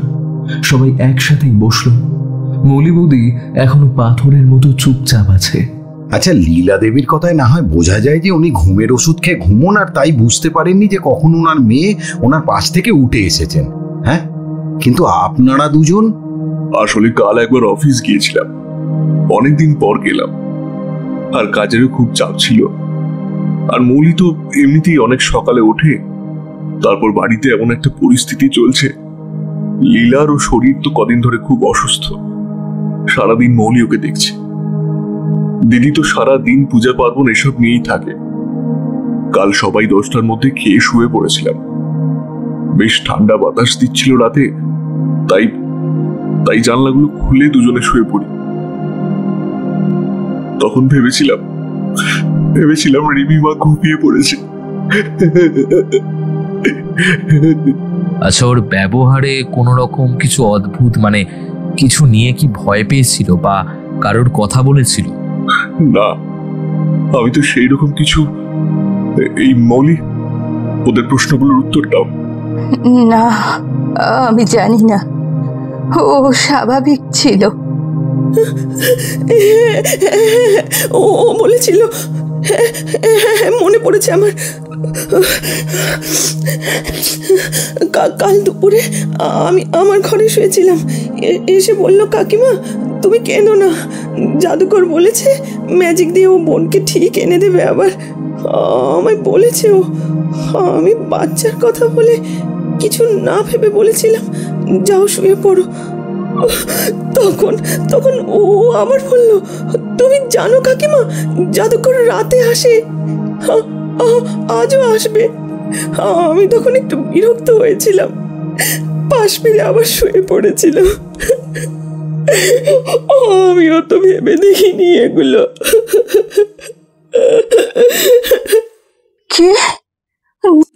কি বললি তুই ছোট? ও অমন বলছিল, তুই আমায় বলিসনি কেন? আচ্ছা, আজ কখন দেখেছে ওর দেহ? বিক্রমকে ডাকতে যাওয়ার প্রায় 30 মিনিট আগে হঠাৎ কিছু কুকুরের ডাক শুনি। তারপর ওরা খুব চিৎকার করছিল। তখনই সমীরদা উঠে দেখে দরজা ভেজানো। হ্যাঁ দাদা বাবু, কুকুর কটা ভীষণ চিৎকার করছিল। তখন ওই আলো ফুটেছিল একটু, আমার ঘুম ভেঙে যায়। উঠে দেখি দরজা ভেজানো। তখনই আমার মনটা কেমন কু ডাকলো। ছুটতে বাইরে গিয়ে দেখি কটা কুকুর রিমিমার দেহটাকে ঘিরে চিৎকার করছে। আমি তো প্রথমে বুঝতে পারিনি। ওদের তাড়ানোর পর দেখলাম একখান দেহ। ভালো করে দেখি রিমিমা। তখন সবাইকে ডাকলাম। তারপর তো মদন দাদা বাবু পুলিশে ফোন করলো। এদিকে বৌদিমণির শরীর খারাপ লাগতেছিল, সবাই মিলে ধরে বসিয়ে জল খাওয়ালাম। কত লোক জড়ো হয়ে গেছে, সে কি অবস্থা। তারপর মদন দাদা বাবু তোমাদেরকে ফোন করলো। কি সর্বনেশটা নাই হলো। আমাদের 5 দিনে বাড়ির 2 কন্যা কে রাখুস এমন করলো বলুন তো দেখি। বাচ্চাদের ওপর কিসের অত রাগ বাবু, বুঝি না বাবু, বুঝি না। আচ্ছা, ওই পাশের বাড়ির বাচ্চাটা, মানে সুমন, খুন হয়েছে, ও বাড়িতে আসতো? হ্যাঁ আসতো, তবে খুব কম। ও খুব ভালো ছিল, শান্ত, ধীর স্থির, পড়াশোনায় তেমনই বুদ্ধি। 3 জন বসে ছবি আঁকতো আর পড়াশোনা করতো। আমি তো আমার ছেলেকে ভীষণ বকি, সব সময় বলতাম, দেখ বিনু, সুমনকে দেখ। আর সেই ছেলেটাও। আচ্ছা, আপনার ছেলে, ওকে তো দেখছি না। ও ভীষণ ভয় পেয়ে গেছে, ওর ঘরেই আছে ওপরে। আমি ওকে নিচে আসতে না করেছি। আচ্ছা, একবার ওর কাছে যাই নাকি? বেচারা একা আছে, ভয় পেয়েছে। এই সাত্তকি, চল। আমরা দুজন দোতলায় আবার সেই কোণের ঘরটায় উঠে গেলাম। আজ দরজাটা খোলা। দেখলাম বিনু মানে বিনোদ একটা চেয়ারে ঘরের পেছনের দিকে জানালার দিকে মুখ করে বসে আছে।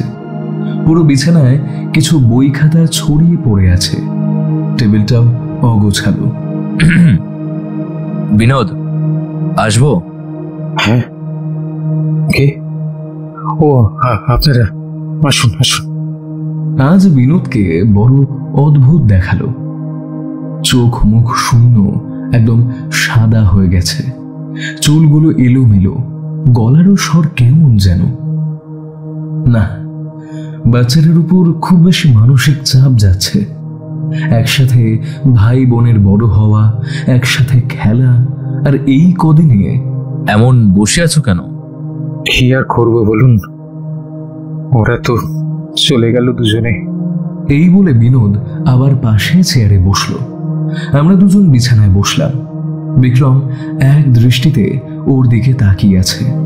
ওরা দুজন তোমার খুব কাছের ছিল, তাই না? হ্যাঁ, খুব কাছের ছিল, খুব প্রিয় ছিল, সবারই খুব প্রিয় ছিল ওরা দুজনে। মা ওদের খুব ভালোবাসতো, একটু বকা দিত, কিন্তু সব সময় ওদের যত্ন করত। টেবিলে অনেক ছবি আঁকা, আবার নতুন কিছু আঁকলে বুঝি? হ্যাঁ, ওই যেটা মনে হয়েছে করছি। আচ্ছা বিনোদ, তুমি শেষ কখন রিমিকে দেখেছিলে? খাবার টেবিলে।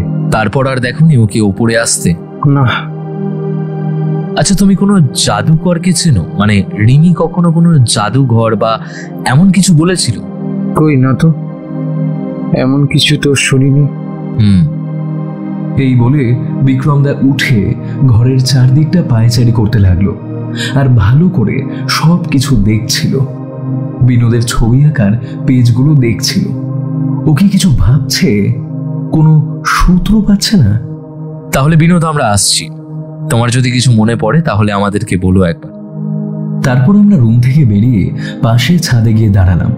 বিক্রমদা একবার ঘরের ভিতর দেখে দরজাটা টেনে দিল। কিছু বুঝলে? আমি তো কিছু বুঝতে পারছি না, মাথায় কিচ্ছু ঢুকছে না। তবে এটা বুঝতে পারছি, খুনি যে সে কোনো কারণে ওদের তিনজনকে পছন্দ করতো না একদম। হয়তো আরো এমন বাচ্চারা আছে যারা খুনির টার্গেট, আর না হলে রিমি কিছু জানতো বা দেখেছে, তাই ওরও খুনি ভীষণ চালাক। আচ্ছা, একজন কনস্টেবল তো ছিল না রাতে পাহাড়ায়, সে কোথায়? এই নিচে চল তো। আমরা দুজন দৌড়ে নিচে নেমে এলাম। দেখলাম আকাশবাবু বাইরে দাঁড়িয়ে কিছু কনস্টেবল গোছের লোকের সঙ্গে কথা বলছেন। একজন কনস্টেবল রাতে পাহাড়ায় থাকার কথা ছিল না? কোথায় ছিল রাতে সে? আর কি বলবো বলুন এই অপদার্থদের। হ্যাঁ, ওনাদের নাকি ঘুম পেয়েছিল খুব, আর তাই এই গলির মুখের গাড়িতে বসে একটু ঝিমোচ্ছিল, আর তারপরে নাকি সে নিদ্রাও দিয়েছিল। হকম্মার দল, জাস্ট কেয়ারলেস। আজই সব কটাকে বরখাস্ত করব। আমি আমি আশেপাশে সবাইকে একটু জিজ্ঞাসা করছি, তোমরা বরং বাড়ি যাও। দুপুরে সবাই খাওয়ার টেবিলে বসে কেস নিয়ে কথা বলছিলাম। হ্যাঁ রে, তুই তো তদন্তে এমন কাউকে পাসনি যার কথাবার্তায় মনে হয়েছে যে বাচ্চাদের খুব একটা পছন্দ করে না সে, বা কোনো কারণে বাচ্চা ছেলে মেয়েগুলোর উপরে খুব বিরক্ত হয়ে থাকতো? জানিস, আমি আগে যেই অনাথ আশ্রমে টিউশনি পড়াতে যেতাম, সেখানে একজন কাকু ছিল। সে অনেক বছর বাচ্চাদের সামলাতে সামলাতে তার বয়সকালে কিছু বছর আর কি ওই মাথা খারাপ হয়ে গেছিল। একটুতেই বাচ্চাদের উপরে রেগে যেত, তাদের মারতো, খুব বকা দিত। একদিনকে তো একটা বাচ্চাকে চেয়ার তুলে মারতে যায়, কিন্তু সেই সময় কোনো একজন স্যার বা কেউ দেখে ফেলার পরে তাকে ওখান থেকে বিদায় দিয়ে দেওয়া হয়। শেষে তাকে থানায়ও নিয়ে যাওয়া হয়। মানে আমি বলতে চাইছি আর কি, এমন কেউ কি আছে যে হয়তো স্বাভাবিক থাকে কিন্তু মানসিকভাবে বিকারগ্রস্ত? সত্যি কাকু, ধন্যবাদ। আমি কেসটাকে এমন ভাবে দেখিনি, আমি বারবার অন্যভাবে দেখেছি, কিন্তু এরকম ভাবে তো দেখিনি ভেবে। তুমি অনেক বড় একটা সূত্র দিলে আমাকে। প্রায় 2 দিন বিক্রমদার সাথে আমার সেইভাবে কোনো কথা হয়নি। কাল থেকে আবার আমার কলেজ খুলছে, অ্যাসাইনমেন্ট জমা দেওয়া, সব নোটস নেওয়া, অনেক ঝামেলা। আজ বাড়ি এসে দেখি দাদা সেই ওর ওই মোটা ডায়েরিটা নিয়ে বসে কি সব হিজিবিজি লিখে চলেছে। জিজ্ঞেস করতে বলল অঙ্ক মেলাচ্ছে। চোখের সামনে সব কিছু ছিল, তবুও আমরা অন্ধ।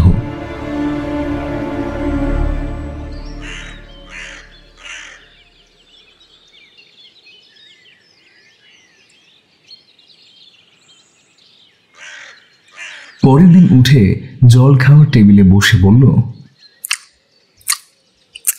সাতকি, তুই মানুষের মন বা মানসিক পরিস্থিতির চাপ এইসব সম্পর্কে কিছু জানিস? মানে মানসিক চাপ হঠাৎ এই সব কেন? আর কেসের সাথে এই সব কিছুর কি কোনো সম্পর্ক আছে? আছে, খুব ঘনিষ্ঠভাবে আছে। বলতে গেলে খুনি এক প্রকার মানসিক রোগী। কি বলছো কি? মানসিক রোগী মানে খুনি কে সেটা তুমি জেনে গেছো? মানে কেস ক্লোজড? ক্লোজ হবে। আরেকবার যাবো ওই পাড়ায়, কিছু লোকের সাথে কথা বলতে হবে, আর একবার ডাক্তারবাবুর বাড়ি যেতে হবে। ডাক্তার? কে ডাক্তার? কোথায় বাড়ি?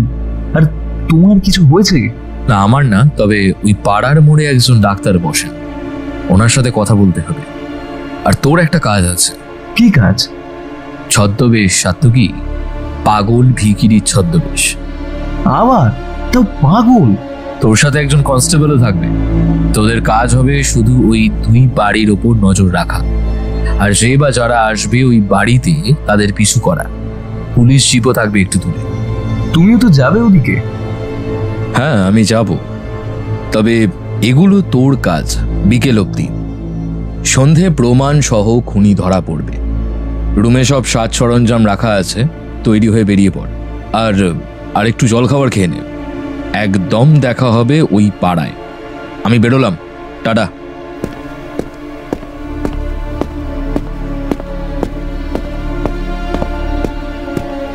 আমি একটা পুরনো ধুতি, একটা পুরনো জামা, একটা ছেঁড়া গামছা গলায় দিলাম। চুলগুলোকে এলোমেলো করে নিলাম। হাতে মুখে একটু একটু করে কালি ও পাউডার মিশিয়ে মেখে নিলাম। একটা পুরনো চপ্পল পড়েছিল, সেটাই পায়ে গলিয়ে নিলাম। গিয়ে দাঁড়ালাম পাড়ার ওদের বাড়ির সামনে চা দোকানটার কাছে। দেখলাম একটু দূরে একজন দাঁড়িয়ে চা খাচ্ছে। সে আমাকে চোখের ইশারা করে সামনে এগিয়ে এলো। একটু দূরে একটা তালা বন্ধ ঘরের সামনে বসার একটা বেদি মতন ছিল, সেইখানেই দুজনেই কিছুক্ষণ বসে রইলাম। তারপরে আমি উঠে একবার পুরো রাস্তাটা আস্তে আস্তে দুইবার চক্কর দিলাম। তারপরে সেই লোকটি আবার উঠে একবার চারিদিকটা দেখে এলো। দেখলাম বিক্রমদা ঘর থেকে মদনদার সাথে কথা বলতে বলতে বেরিয়ে গেল। তারপর সে মোড়ের মাথায় এলো, আমাদেরকে দেখেও না দেখার মতো করে আবার সোজা চলে গেল সুমনের বাড়ির দিকে। দুবার দরজা ধাক্কা মারল। তারপর দেখলাম একজন কেউ মহিলা দরজা খুলে দিল, হয়তো রান্নার বা কাজের কেউ হবে। আরো আধ ঘন্টা এভাবে বসে দেখলাম একজন ছেলে এলো, এই 27-28 বছর বয়স হবে। হাতে একটা ছোট প্লাস্টিক জাতীয় কিছু নিয়ে ঘরের মধ্যে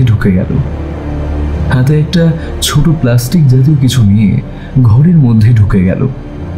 আবার প্রায় 10-15 মিনিট পর বাড়ি থেকে বেরিয়ে গেল। আমি কনস্টেবলকে এখানে থাকতে বলে লোকটার পিছু করলাম।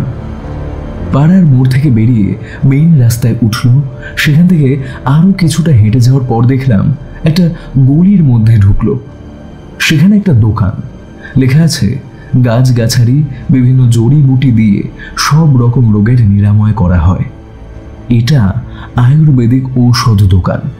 তার মানে লোকটা কি ওষুধ দোকানের কেউ ছিল? ওকে তাহলে ঔষধ দিতেই ওই বাড়িতে গিয়েছিল। ওই বাড়িতে আবার এই ওষুধ কে খায়? আচ্ছা, বলেছিল না সকালে মানসিক রোগী, আর লীলা বৌদির তো কিছু মানসিক সমস্যা আছে, উনি ঘুমের ওষুধ জাতীয় খান। তাহলে ওনারই কি মানসিক সমস্যা আছে? না, আর ভাবতে পারলাম না। সবকিছু কেমন তালগোল পাকিয়ে যাচ্ছে।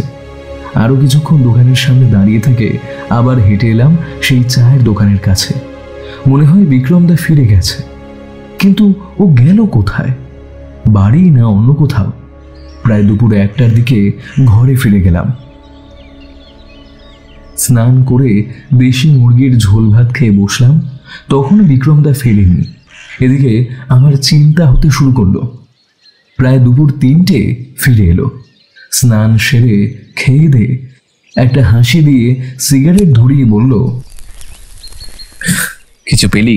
এতক্ষণ কোথায় ছিলে? আমার সন্দেহ ঠিক। আর গিয়েছিলাম কিছু জায়গায় কিছু খোঁজ খবর নিতে।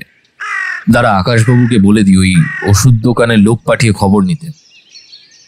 এই বলে আরো একটা সিগারেট ধরিয়ে ফোন করলো আর বলল সন্ধে 6টায় তৈরি হয়ে থাকতে, মদনদার বাড়ি যাবে। ঠিক সন্ধে 6:10 আমরা মদনদার বাড়ি পৌঁছলাম। সবাই মদনদার বাড়ির হল রুমটায় বসেছিলাম। ওদের বাড়ির 4 জন ও সুমনের মা শর্মা বৌদি, আকাশবাবু ও 2 জন কনস্টেবল ও একজন মহিলা কনস্টেবল। জানি না কেন বিক্রমদা মহিলা কনস্টেবলকে আসতে বলেছে। সমীরদা সবার জন্য চা ও বিস্কুট দিয়ে পেছনে দাঁড়িয়ে রইল। বাবা বিক্রম, তুমি কি সত্যি খুনিকে খুঁজে পেয়েছো? খুনি ধরা পড়েছে? আর আর এত কনস্টেবল, আবার মহিলা কনস্টেবল কেন আনিয়েছো? তাহলে তাহলে কি খুনি কোনো মহিলা? সময় হোক সবই জানতে পারবে। আপনাদের মধ্যে খুনি যে কেউ হতে পারে। আচ্ছা, বিনোদ কোথায়? ও এখানে নেই? ওকে আবার কেন দরকার এসবের মাঝে? বাচ্চা ছেলে, আবার এইসব জিনিসের মধ্যে এমনিতেই ভীষণ ভয় পেয়ে আছে। তাছাড়া আমি না করেছি তো নিচে আসতে। কলেজে ফার্স্ট ইয়ারে ভর্তি হয়েছে, সেই হিসাবে দেখতে গেলে এসব বিষয়ে সত্যি ওর থাকাটা উচিত নয়। কিন্তু যেহেতু একটা পারিবারিক বিষয় আর ওর বয়স অনুযায়ী ও কিন্তু এখন প্রাক্তন, তাই আমার মনে হয় ওকে ডেকে নিয়ে আসা উচিত। সাত্তকী, যা বিনোদকে ডেকে নিয়ে আয় তো। আমি ওপরে গিয়ে বিনোদকে ডাকতে বলল, হ্যাঁ, না না না, মা মা মা বকবে, মা বকবে। মায়ের অবাধ্য হলে না মা ভীষণ রাগ করে। আমি যাব না, আমি যাব না। তারপর ভালো করে বুঝিয়ে বলতে যে ওর মা নিচে আসতে বলেছে, তারপর আসে। ভয়ে ভয়ে একটা চেয়ারে বসে। প্রথমে আকাশবাবু, খুনের দিন থেকে আপনি কি কি খুঁজে পেয়েছেন এবং আপনার কি কি সন্দেহ হয়েছে সেগুলো বলতে শুরু করুন। আমিও তার মধ্যেই বলবো আমার কি কি মনে হয়েছে। প্রথম খুনটা হয় যখন কুসুমের, তখন যেমন অবাক হয়েছিলাম তেমন অদ্ভুতও লেগেছিল আর অস্বাভাবিকও লেগেছিল। ভেবেছিলাম হয়তো কোনো পারিবারিক শত্রুতার জেরেই এই খুনটা হয়েছে। আশেপাশের কিছু বাড়িতে জিজ্ঞাসা করে সেরকম কোনো খোঁজ খবর পাইনি। মদনবাবুর অফিস, কাজের জায়গা, বন্ধু বান্ধব, প্রায় সব জায়গাতেই খোঁজ খবর করে সেরকম কোনো বিষয় জানতে পারিনি। আর তারপরে হয় দ্বিতীয় খুনটা, ওই সুমনের খুনটা। তখন মনে হয়েছিল এটা কি কোনো একই লোকের কাজ না আলাদা। আমারও ওই একই সন্দেহ হয়েছিল প্রথমে। এটা কি একই লোকের কাজ নাকি অন্য কেউ? কুসুমের খুনিকে দেখে ভাবলো যে সুমনকেও খুন করা যাবে। পরে খোঁজ খবর নিয়ে দেখলাম যে সুমনের নিজের বলতে ওর মা ছাড়াই পৃথিবীতে আর কেউ নেই। আর শর্মা বৌদির সে অর্থে তেমন কেউ নেই, কোনো রকম শত্রু নেই।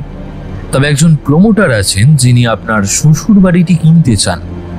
আপনি নাকি তাকে বাড়িটি লিখে দেবেন তাও কথা দিয়েছেন। তো সেই অর্থে তার কোনো রাগ বা কোনো কিছু থাকার কথা নয় আপনাদের ওপর। তাহলে নিশ্চয়ই খুনি একজন। সে শুধু কি কুসুম ও সুমনের ওপরই রেগেছিল কোনো কারণে? কোনো উত্তর কিন্তু পাচ্ছিলাম না। তবে কোথায় যেন একটা সন্দেহ হয়েছিল, হয়তো রিমির ওপরেও একটা হামলা হলেও হতে পারে। সেই জন্যই আমি আপনাদের বারবার বলেছিলাম যে রিমিকে খুব চোখে চোখে রাখবেন। খুনি 3 দিন চুপ ছিল, কিন্তু আমি এটা খুব ভালো করেই বুঝেছিলাম যে খুনির বড্ড বেশি তাড়া আছে। আর সে 2টো খুন এই ঝড় বৃষ্টির রাতটাই বেছে নিয়েছিল যাতে কোনো রকমের কোনো প্রমাণ আশেপাশে কোনো আই উইটনেস না থাকে। সে শুধু চালাক নয়, সে খুব ভালোভাবেই জানে যে পুলিশ কিভাবে কাজ করে, অপরাধ জগৎ এইসব নিয়ে তার ভালোই জ্ঞান আছে। খুনি হলে এই পাড়ারই কেউ। কিন্তু সুমন খুব কম বাড়ি থেকে বেরোলেও কুসুম তো বাড়ি থেকে বেরোই না। তাই বাইরের কারুর সাথে বা পাড়ার সাথে কারুর দেখা হওয়ার চান্সটা খুব কম। আর পাড়ার যদি কেউ ভেতরেও আসে, সবার সামনে কুসুমের সাথে নিশ্চয়ই তার কথা হবে। এমন কোনো কথা বা এমন কিছু নিশ্চয়ই বুঝিয়ে দেবে না ছোট 6 বছরের বাচ্চা মেয়ে রাতে দরজা খুলে বাইরে বেরিয়ে যাবে। তাহলে কি খুনি বাড়ির কেউ? তাহলে সুমনকে মারবে কেন? এই প্রশ্নের গোলক ধাঁধায় আমি ছিলাম। তারপর আমার সন্দেহ মতো রিমির ওপরে শুধু হামলাই না, একইভাবে খুন হলো ও রিমির খুনটা আরো ভয়ঙ্কর ভাবে হয়েছে। ওকে 2বার খুব জোরে আঘাত করা হয় ও একবার হালকা করে পেটে ছুরি দিয়ে আঁচড় মারা হয়। মনে হয়েছিল যে খুনির রিমির প্রতি আরো বেশি রাগ আছে। আমরা সবাই ভেবেছিলাম হয়তো রিমি এই দুজনকে খুন করতে দেখেছে বা খুনিকে দেখেছে বা কিছু শুনেছে, সেই জন্যই রিমি খুন হয়েছে। তারপরে বুঝলাম না, খুনির রিমির প্রতি আরো বেশি রাগ, কিন্তু সেটা অন্য কারণে। বাড়ির কেউ নিশ্চয়ই বাড়ির মেয়েদেরকে খুন করবে না, তাই বাড়ির কাউকে সন্দেহের মধ্যে রাখা যাবে না। আমি একবার ভালো করে সবার মুখটা দেখে নিলাম। মৌলি বৌদি ও লীলা বৌদি সমানে কেঁদে চলেছে। মমতা দেবী শান্তভাবে বসে আছেন। মদনদার চোখে মুখে এক রাশ প্রশ্ন। 2টো খুনের পরেও আমি আরো 2বার এই বাড়িতে এসেছি সন্দেহের কারণ। লীলা বৌদি ঘুমের ওষুধ খেয়ে ঘুমান। ওনার কিছু শারীরিক ও মানসিক সমস্যা রয়েছে। আকাশবাবু বলেছিলেন যে উনি আশেপাশে খোঁজ খবর নিয়ে কিছু জানতে পারেননি। তবু আমার কি মনে হতে আমি আরো একবার আশেপাশের কিছু দোকানদার, রিক্সাওয়ালার কাছে খোঁজ খবর নিই এবং জানতে পারি সুমনের যেদিন হত্যা হয় সেদিন রাতে একজন নিজের বাড়ির বারান্দা থেকে খুনির এক ঝলক দেখেছিল, কিন্তু সে খুনিকে চিনতে পারে। তবে খুনি আপনাদের কাছের কেউ। তার অবয়ব ও শরীরের গঠন দেখে মনে হয়েছিল সে চেনা কেউ, কিন্তু সেটা যে কে সেটা ঠিক মনে করতে পারিনি। আর খুনি এই 2 পরিবারের মধ্যেই কেউ একজন। তুমি এসব কি বলছো হে ছোকরা? হ্যাঁ, তোমার কি মাথা খারাপ হয়ে গেল নাকি? খুনি পরিবারের মধ্যেই কেউ? তুমি বলতেটা কি চাইছো? আরে আরে পিসিমা, আপনি অত চটছেন কেন? আমি তো আপনার নাম নিইনি। তাছাড়া দেখতে গেলে আপনারও তো খুন করার মোটিভ থাকতেই পারে, তাই না? আপনি পিসি, এই বাড়িতে আছেন, আপনার একটা ছেলে আছে, সম্পত্তি ভাগাভাগি হলে আপনার ছেলের ভাগ তো কম হয়ে যেতেও পারে। সেই ক্ষেত্রে এই ছোকরা, তুমি আমার দিকে আঙুল তুলছো? হ্যাঁ, বড্ড সাহস না তোমার? তুমি তোমার সীমারা লঙ্ঘন করছো। আমি ওদেরকে কত ভালোবাসতাম জানো? আমি সব সময় চাইতাম যাতে ওরা ভালো করে মানুষ হয়, ভালো করে পড়াশোনা করে, ওরা মেয়ে হয়ে মেয়ের মতো সব আচার আচরণ শিখুক। হ্যাঁ জানি তো, নিজের ছেলেকেও তাই একদম কন্ট্রোলে রেখেছেন। কলেজে উঠেছে, কিন্তু এখনো অবধি কোনো বন্ধু বান্ধব নেই, পাড়ার কারোর সাথে মেশে না, কোনোদিন বাড়ির বাইরে যায়নি, কোথাও ঘুরতে যায় না, এবং বাড়ির কারোর সাথে সেভাবে কথাও বলে না। সারাক্ষণ তো ওর ওই রুমেই বসে থাকে, পড়াশোনা করবে, ছবি আঁকবে, ভালো মানুষ হবে। আপনার ছেলে তো ভীষণ ভয় পায় আপনাকে, তাই না? হ্যাঁ, মা হই আমি, ছেলের ভালো তো চাইবই, এতে ভুল কোথায় শুনি? না, ভুল কিচ্ছু নেই। আজ সকালেই মদনদার সাথে কথায় কথায় জানতে পারলাম বিনোদ নাকি ভীষণ রেগে যায় মাঝে মাঝে। তা রেগে নিজের ঘরে চেঁচামেচি ভাঙাভাঙিও করে। ও যেমন জলের মতো ঠান্ডা, তেমন আবার রেগে গেলে ভয়ঙ্কর। কতবার নাকি বলেছে নিজেকে শেষ করে দেবে। আপনি তো সবসময় এই রিমি, কুসুম, সুমন এদের সাথে আপনার ওই 18 বছর ছেলের তুলনা করেন, তাই না? আচ্ছা পিসিমা, তুলনাটা কি সত্যি মানায়? আচ্ছা, খুনের সাথে ওনার ছেলে বা ওনার কি সম্পর্ক, এইসব নিয়ে আলোচনা কি না করলেই নয়? খুনি কে সেটা তো জানতে হবে। বিক্রম, তুমি বলো না, কে খুন করেছে আর কেন করেছে? আমার সুমনটা তার কি ক্ষতি করেছিল? আপনার ছেলে কোনোদিন কারোর কিচ্ছু ক্ষতি করেনি, কিন্তু ওই যে ও ভীষণ ভালো ছিল পড়াশোনায়, ওর ছবি আঁকার হাত ভালো ছিল, ভদ্র, শান্ত, সুন্দর একটা ছেলে। এটাই ওর মৃত্যুর কারণ। মানে কি আবল তাবল বলছো? বাবা বিক্রম, একটু পরিষ্কার করে বলো তুমি কি বলতে চাইছো। আর একটা 9 বছরের ছেলে পড়াশোনায় ভালো, শান্ত হওয়ার সাথে তার মৃত্যুর কি কারণ? হ্যাঁ, এটা তো খুব ভালো জিনিস যে একটা ছেলে এই বয়সে বদমাইশি করে না, মানে ভালো করে পড়াশোনা করে, ভালো করে ছবি আঁকে, আবার মায়ের কথাও শুনে। আপনাদের কি করে বলবো, মানে কোথা থেকে শুরু করব সেটা খুঁজে পাচ্ছি না। অনেক সত্য আপনাদের চোখের সামনে থেকেও আপনারা অনেক কিছু বুঝতে পারেন, সেই জন্য আজ আপনাদের এত বড় সর্বনাশ হয়েছে। তিনটে প্রাণ চলে গেছে।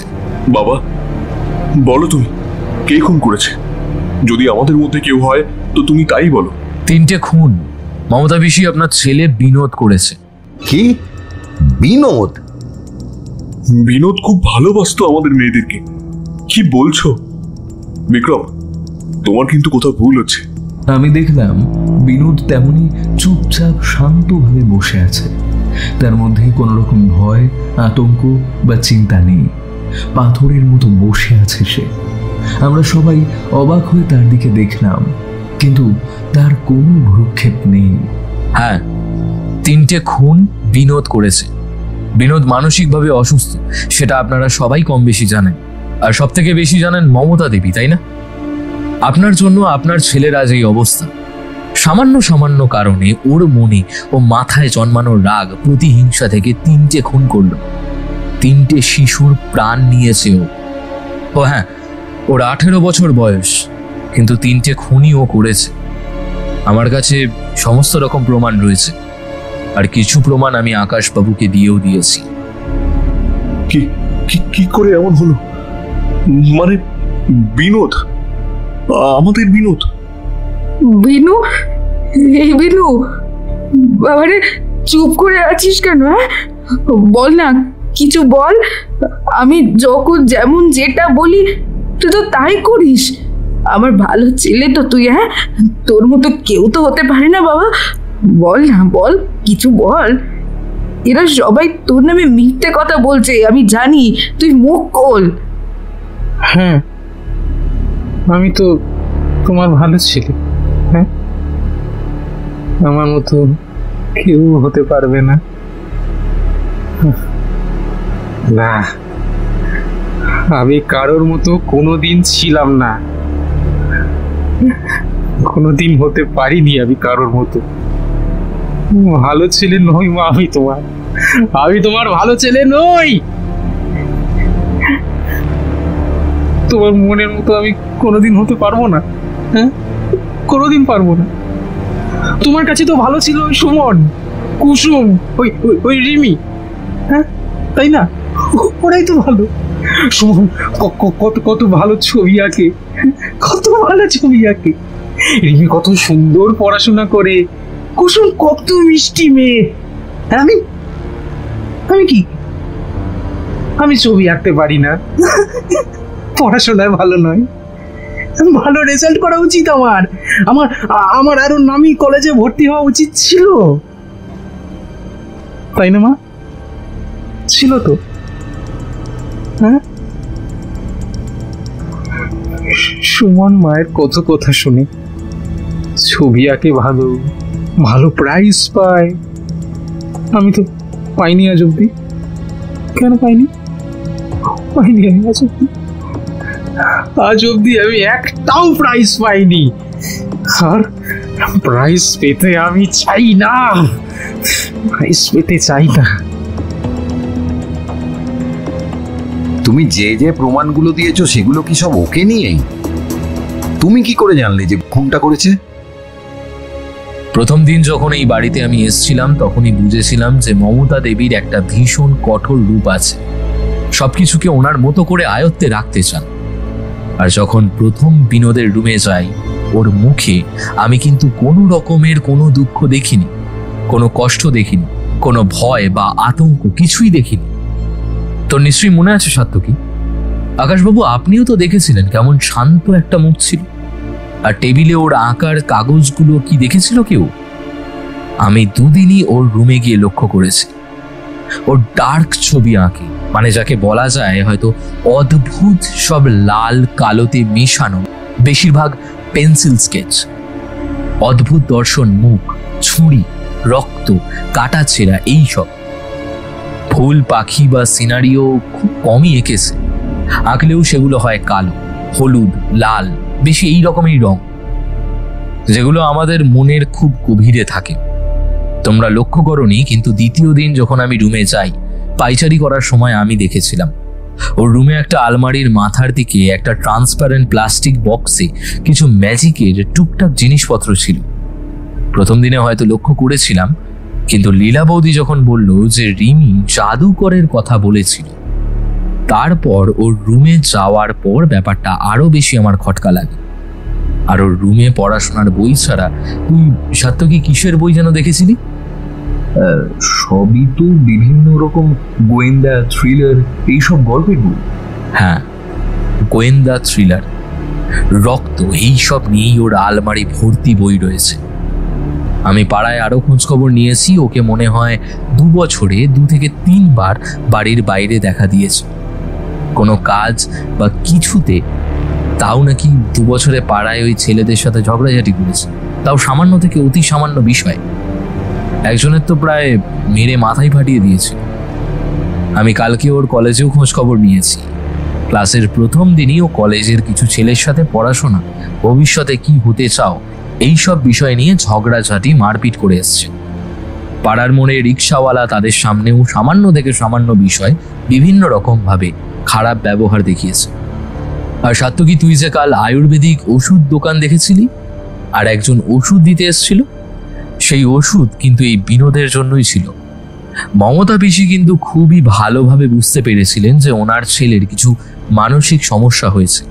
সেই জন্য উনি গোপনে 3-4 বার পাড়ার 2জন রিক্সাওয়ালার সাথে ওই পাড়ার শেষে ডাক্তারখানায় গিয়ে কথাও বলেছেন। ডাক্তারবাবু কিন্তু বলেছেন, উনি পিসিকে বলেছেন আপনার ছেলেকে ভালো ডাক্তার দেখান, ওর মাথার খুব বড় সমস্যা হয়েছে। উনি লক্ষ্য করেছিলেন ওনার ছেলে কি রকম ছবি আঁকে। ওনার সেই সব নিয়েও মনে খুব আশঙ্কা ছিল। কিন্তু সব জানাজানি হয়ে গেলেও ওর ছেলেকে কে কি ভাববে, হয়তো সেই ভয় উনি বাড়ির কারোর সাথে এই বিষয়ে কোনো আলোচনা করেননি এবং কাউকে জানাননি। ভালো কোনো ডাক্তারও দেখাননি, বরং লুকিয়ে আয়ুর্বেদিক ওষুধ খাওয়াতে শুরু করে। বাড়িতে যখন প্রতি মাসে ওষুধ আসে তখন সবাইকে এটাই বলেছিলেন যে এটা যাতে ওর ছেলের পড়াশোনা ভালো হয়, বুদ্ধি বাড়ে, তারই ওষুধ। খাওয়ার সাথে মিশিয়ে বিনোদকে এইসব ওষুধ খাওয়াচ্ছিলেন। বিনোদের ম্যাজিক দেখাতে খুব ভালো লাগতো, তাই না? 2 বছর আগে তুমি নাকি স্কুলে একবার ম্যাজিক শো থেকে ম্যাজিক দেখানো শিখেছিলে এবং কিছু জিনিসপত্র কিনে এনেছিলে, কিন্তু মমতা দেবীর আপত্তি থাকায় উনি সেই সব বাড়ি থেকে ছুঁড়ে ফেলে দেন। তবে বিনোদ সেগুলো কিন্তু তুলে এনেছিল। মৌলি দেবী সেই জিনিসটা দেখেন ও মদনদাকে জানিয়েছিলেন। কালকে কথায় কথায় আমাকে এগুলো সবই মদনদা বলে। আমি তো অত কিছু ভেবে বলিনি। তুমি তো টুকটাক বিষয় জিজ্ঞাসা করছিলে যে বাড়িতে কার কোনো সমস্যা আছে নাকি, কে কি ওষুধ খায়, আমি সেই হিসেবেই উত্তর দিয়েছিলাম। আর তুমি তো বললে যে বিনোদের ঘরে ম্যাজিকের জিনিসপত্র দেখলাম। ও কি ম্যাজিক দেখায় বা ম্যাজিক শিখেছিল? তখন আমি বলেছিলাম ব্যাপারটা। তার মানে কি লীলা দেবীকে মিমি বলেছিল যে ম্যাজিক দেখিয়ে বোনকে ফিরিয়ে আনবে? তার মানে কি বিনোদের কথাই বলেছিল? একদমই তাই। এগুলো আমার সবই আন্দাজ। সম্ভবত বিনোদ রিমিকে ম্যাজিক দেখিয়ে বিভিন্ন রকম ভাবে বলেছিল যে রাত্রিবেলা হয়তো বাড়ির বাইরে এলে সে ম্যাজিক দেখে তার বোনকে ফিরিয়ে আনবে। আর কুসুমকেও সম্ভবত একই রকম কিছু বলেই রাত্রিবেলা বাড়ির বাইরে আসতে বলেছিল, বা বিনোদ নিজে এসেই কুসুমকে বাড়ির বাইরে নিয়ে গেছে। আর বাকি রইল সুমনের কথাটা। আমার এটাও একটা অনুমান যে ওই দিন বিকেলে সুমন যখন পাড়ার ছেলেদের সাথে খেলার কথা বলছিল তখন বিনোদ জিনিসটা লক্ষ্য করে ও পরে সুমনকে বলেছিল হয়তো যে তাকে গুলি দেবে বা গুলি খেলা শেখাবে, কিন্তু তার মা ঘুমিয়ে গেলে সে যেন বাইরে আসে। বিনোদ, এগুলো কি ঠিক বলছি? হ্যাঁ বিক্রমদা, তুমি একদম ঠিক বলেছো। আমি আগে সব রকম ছবি আঁকতে পারতাম। আজ প্রায় 1 বছর ধরে আমি অদ্ভুত রকমের সব স্বপ্ন দেখি, জানো। আর আমার মাথার মধ্যে কি কি সব হয়, আর সেগুলো আমি সব ছবিতে এঁকে রাখি। আমি জানি না, আমি বুঝতে পারি না কেন আমি একটু রেগে যাই। সবাইকে উল্টো পাল্টা কথা বলে দিই, মারপিট করি। আমি করতে চাই না, জানো। আমি চাই যাতে আমি সবার সাথে ভালো করে থাকি,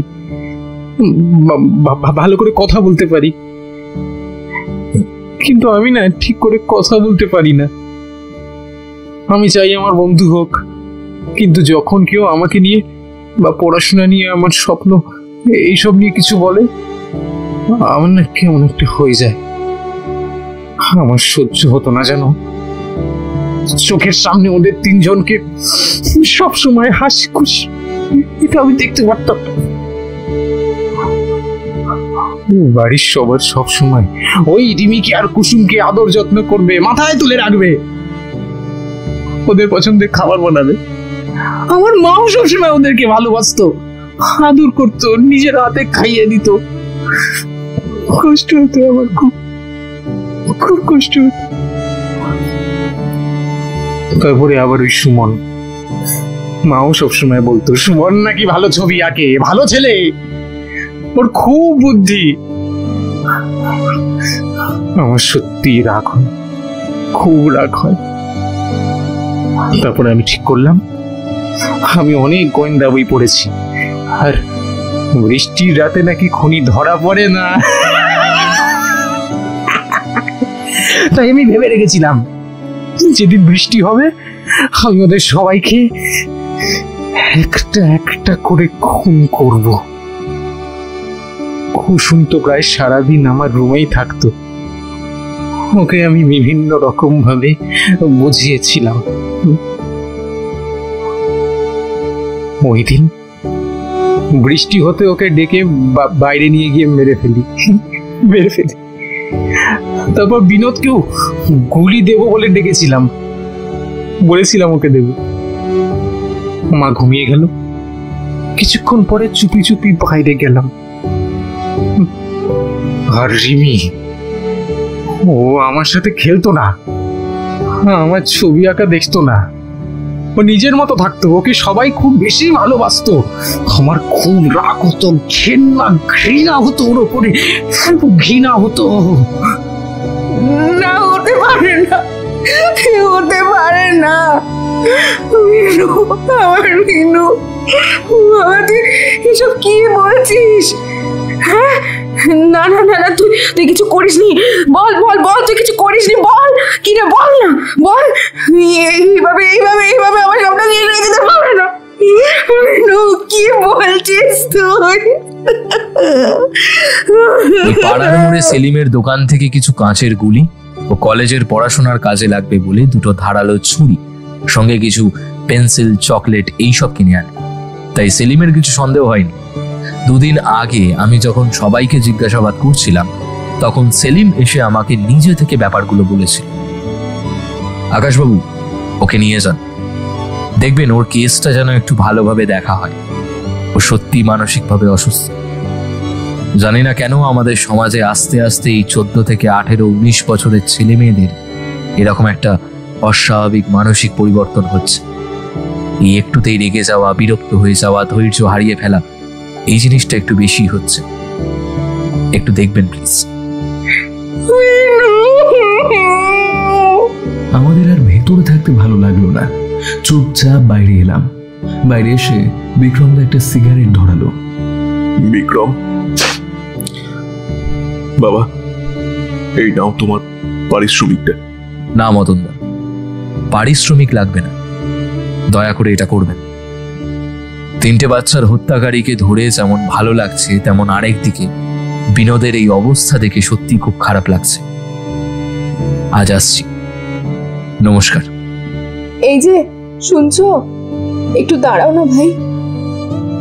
জানি আমি আর আমার ছেলেকে ফিরে পাবো না, তবে বাবা তুমি সত্যি আমার ছেলেকে শান্তি দিলে।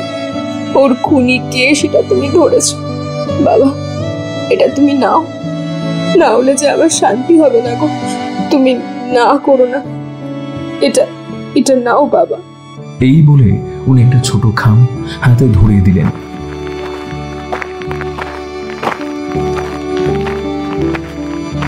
তারপর আমরা বাড়ি ফিরে এলাম।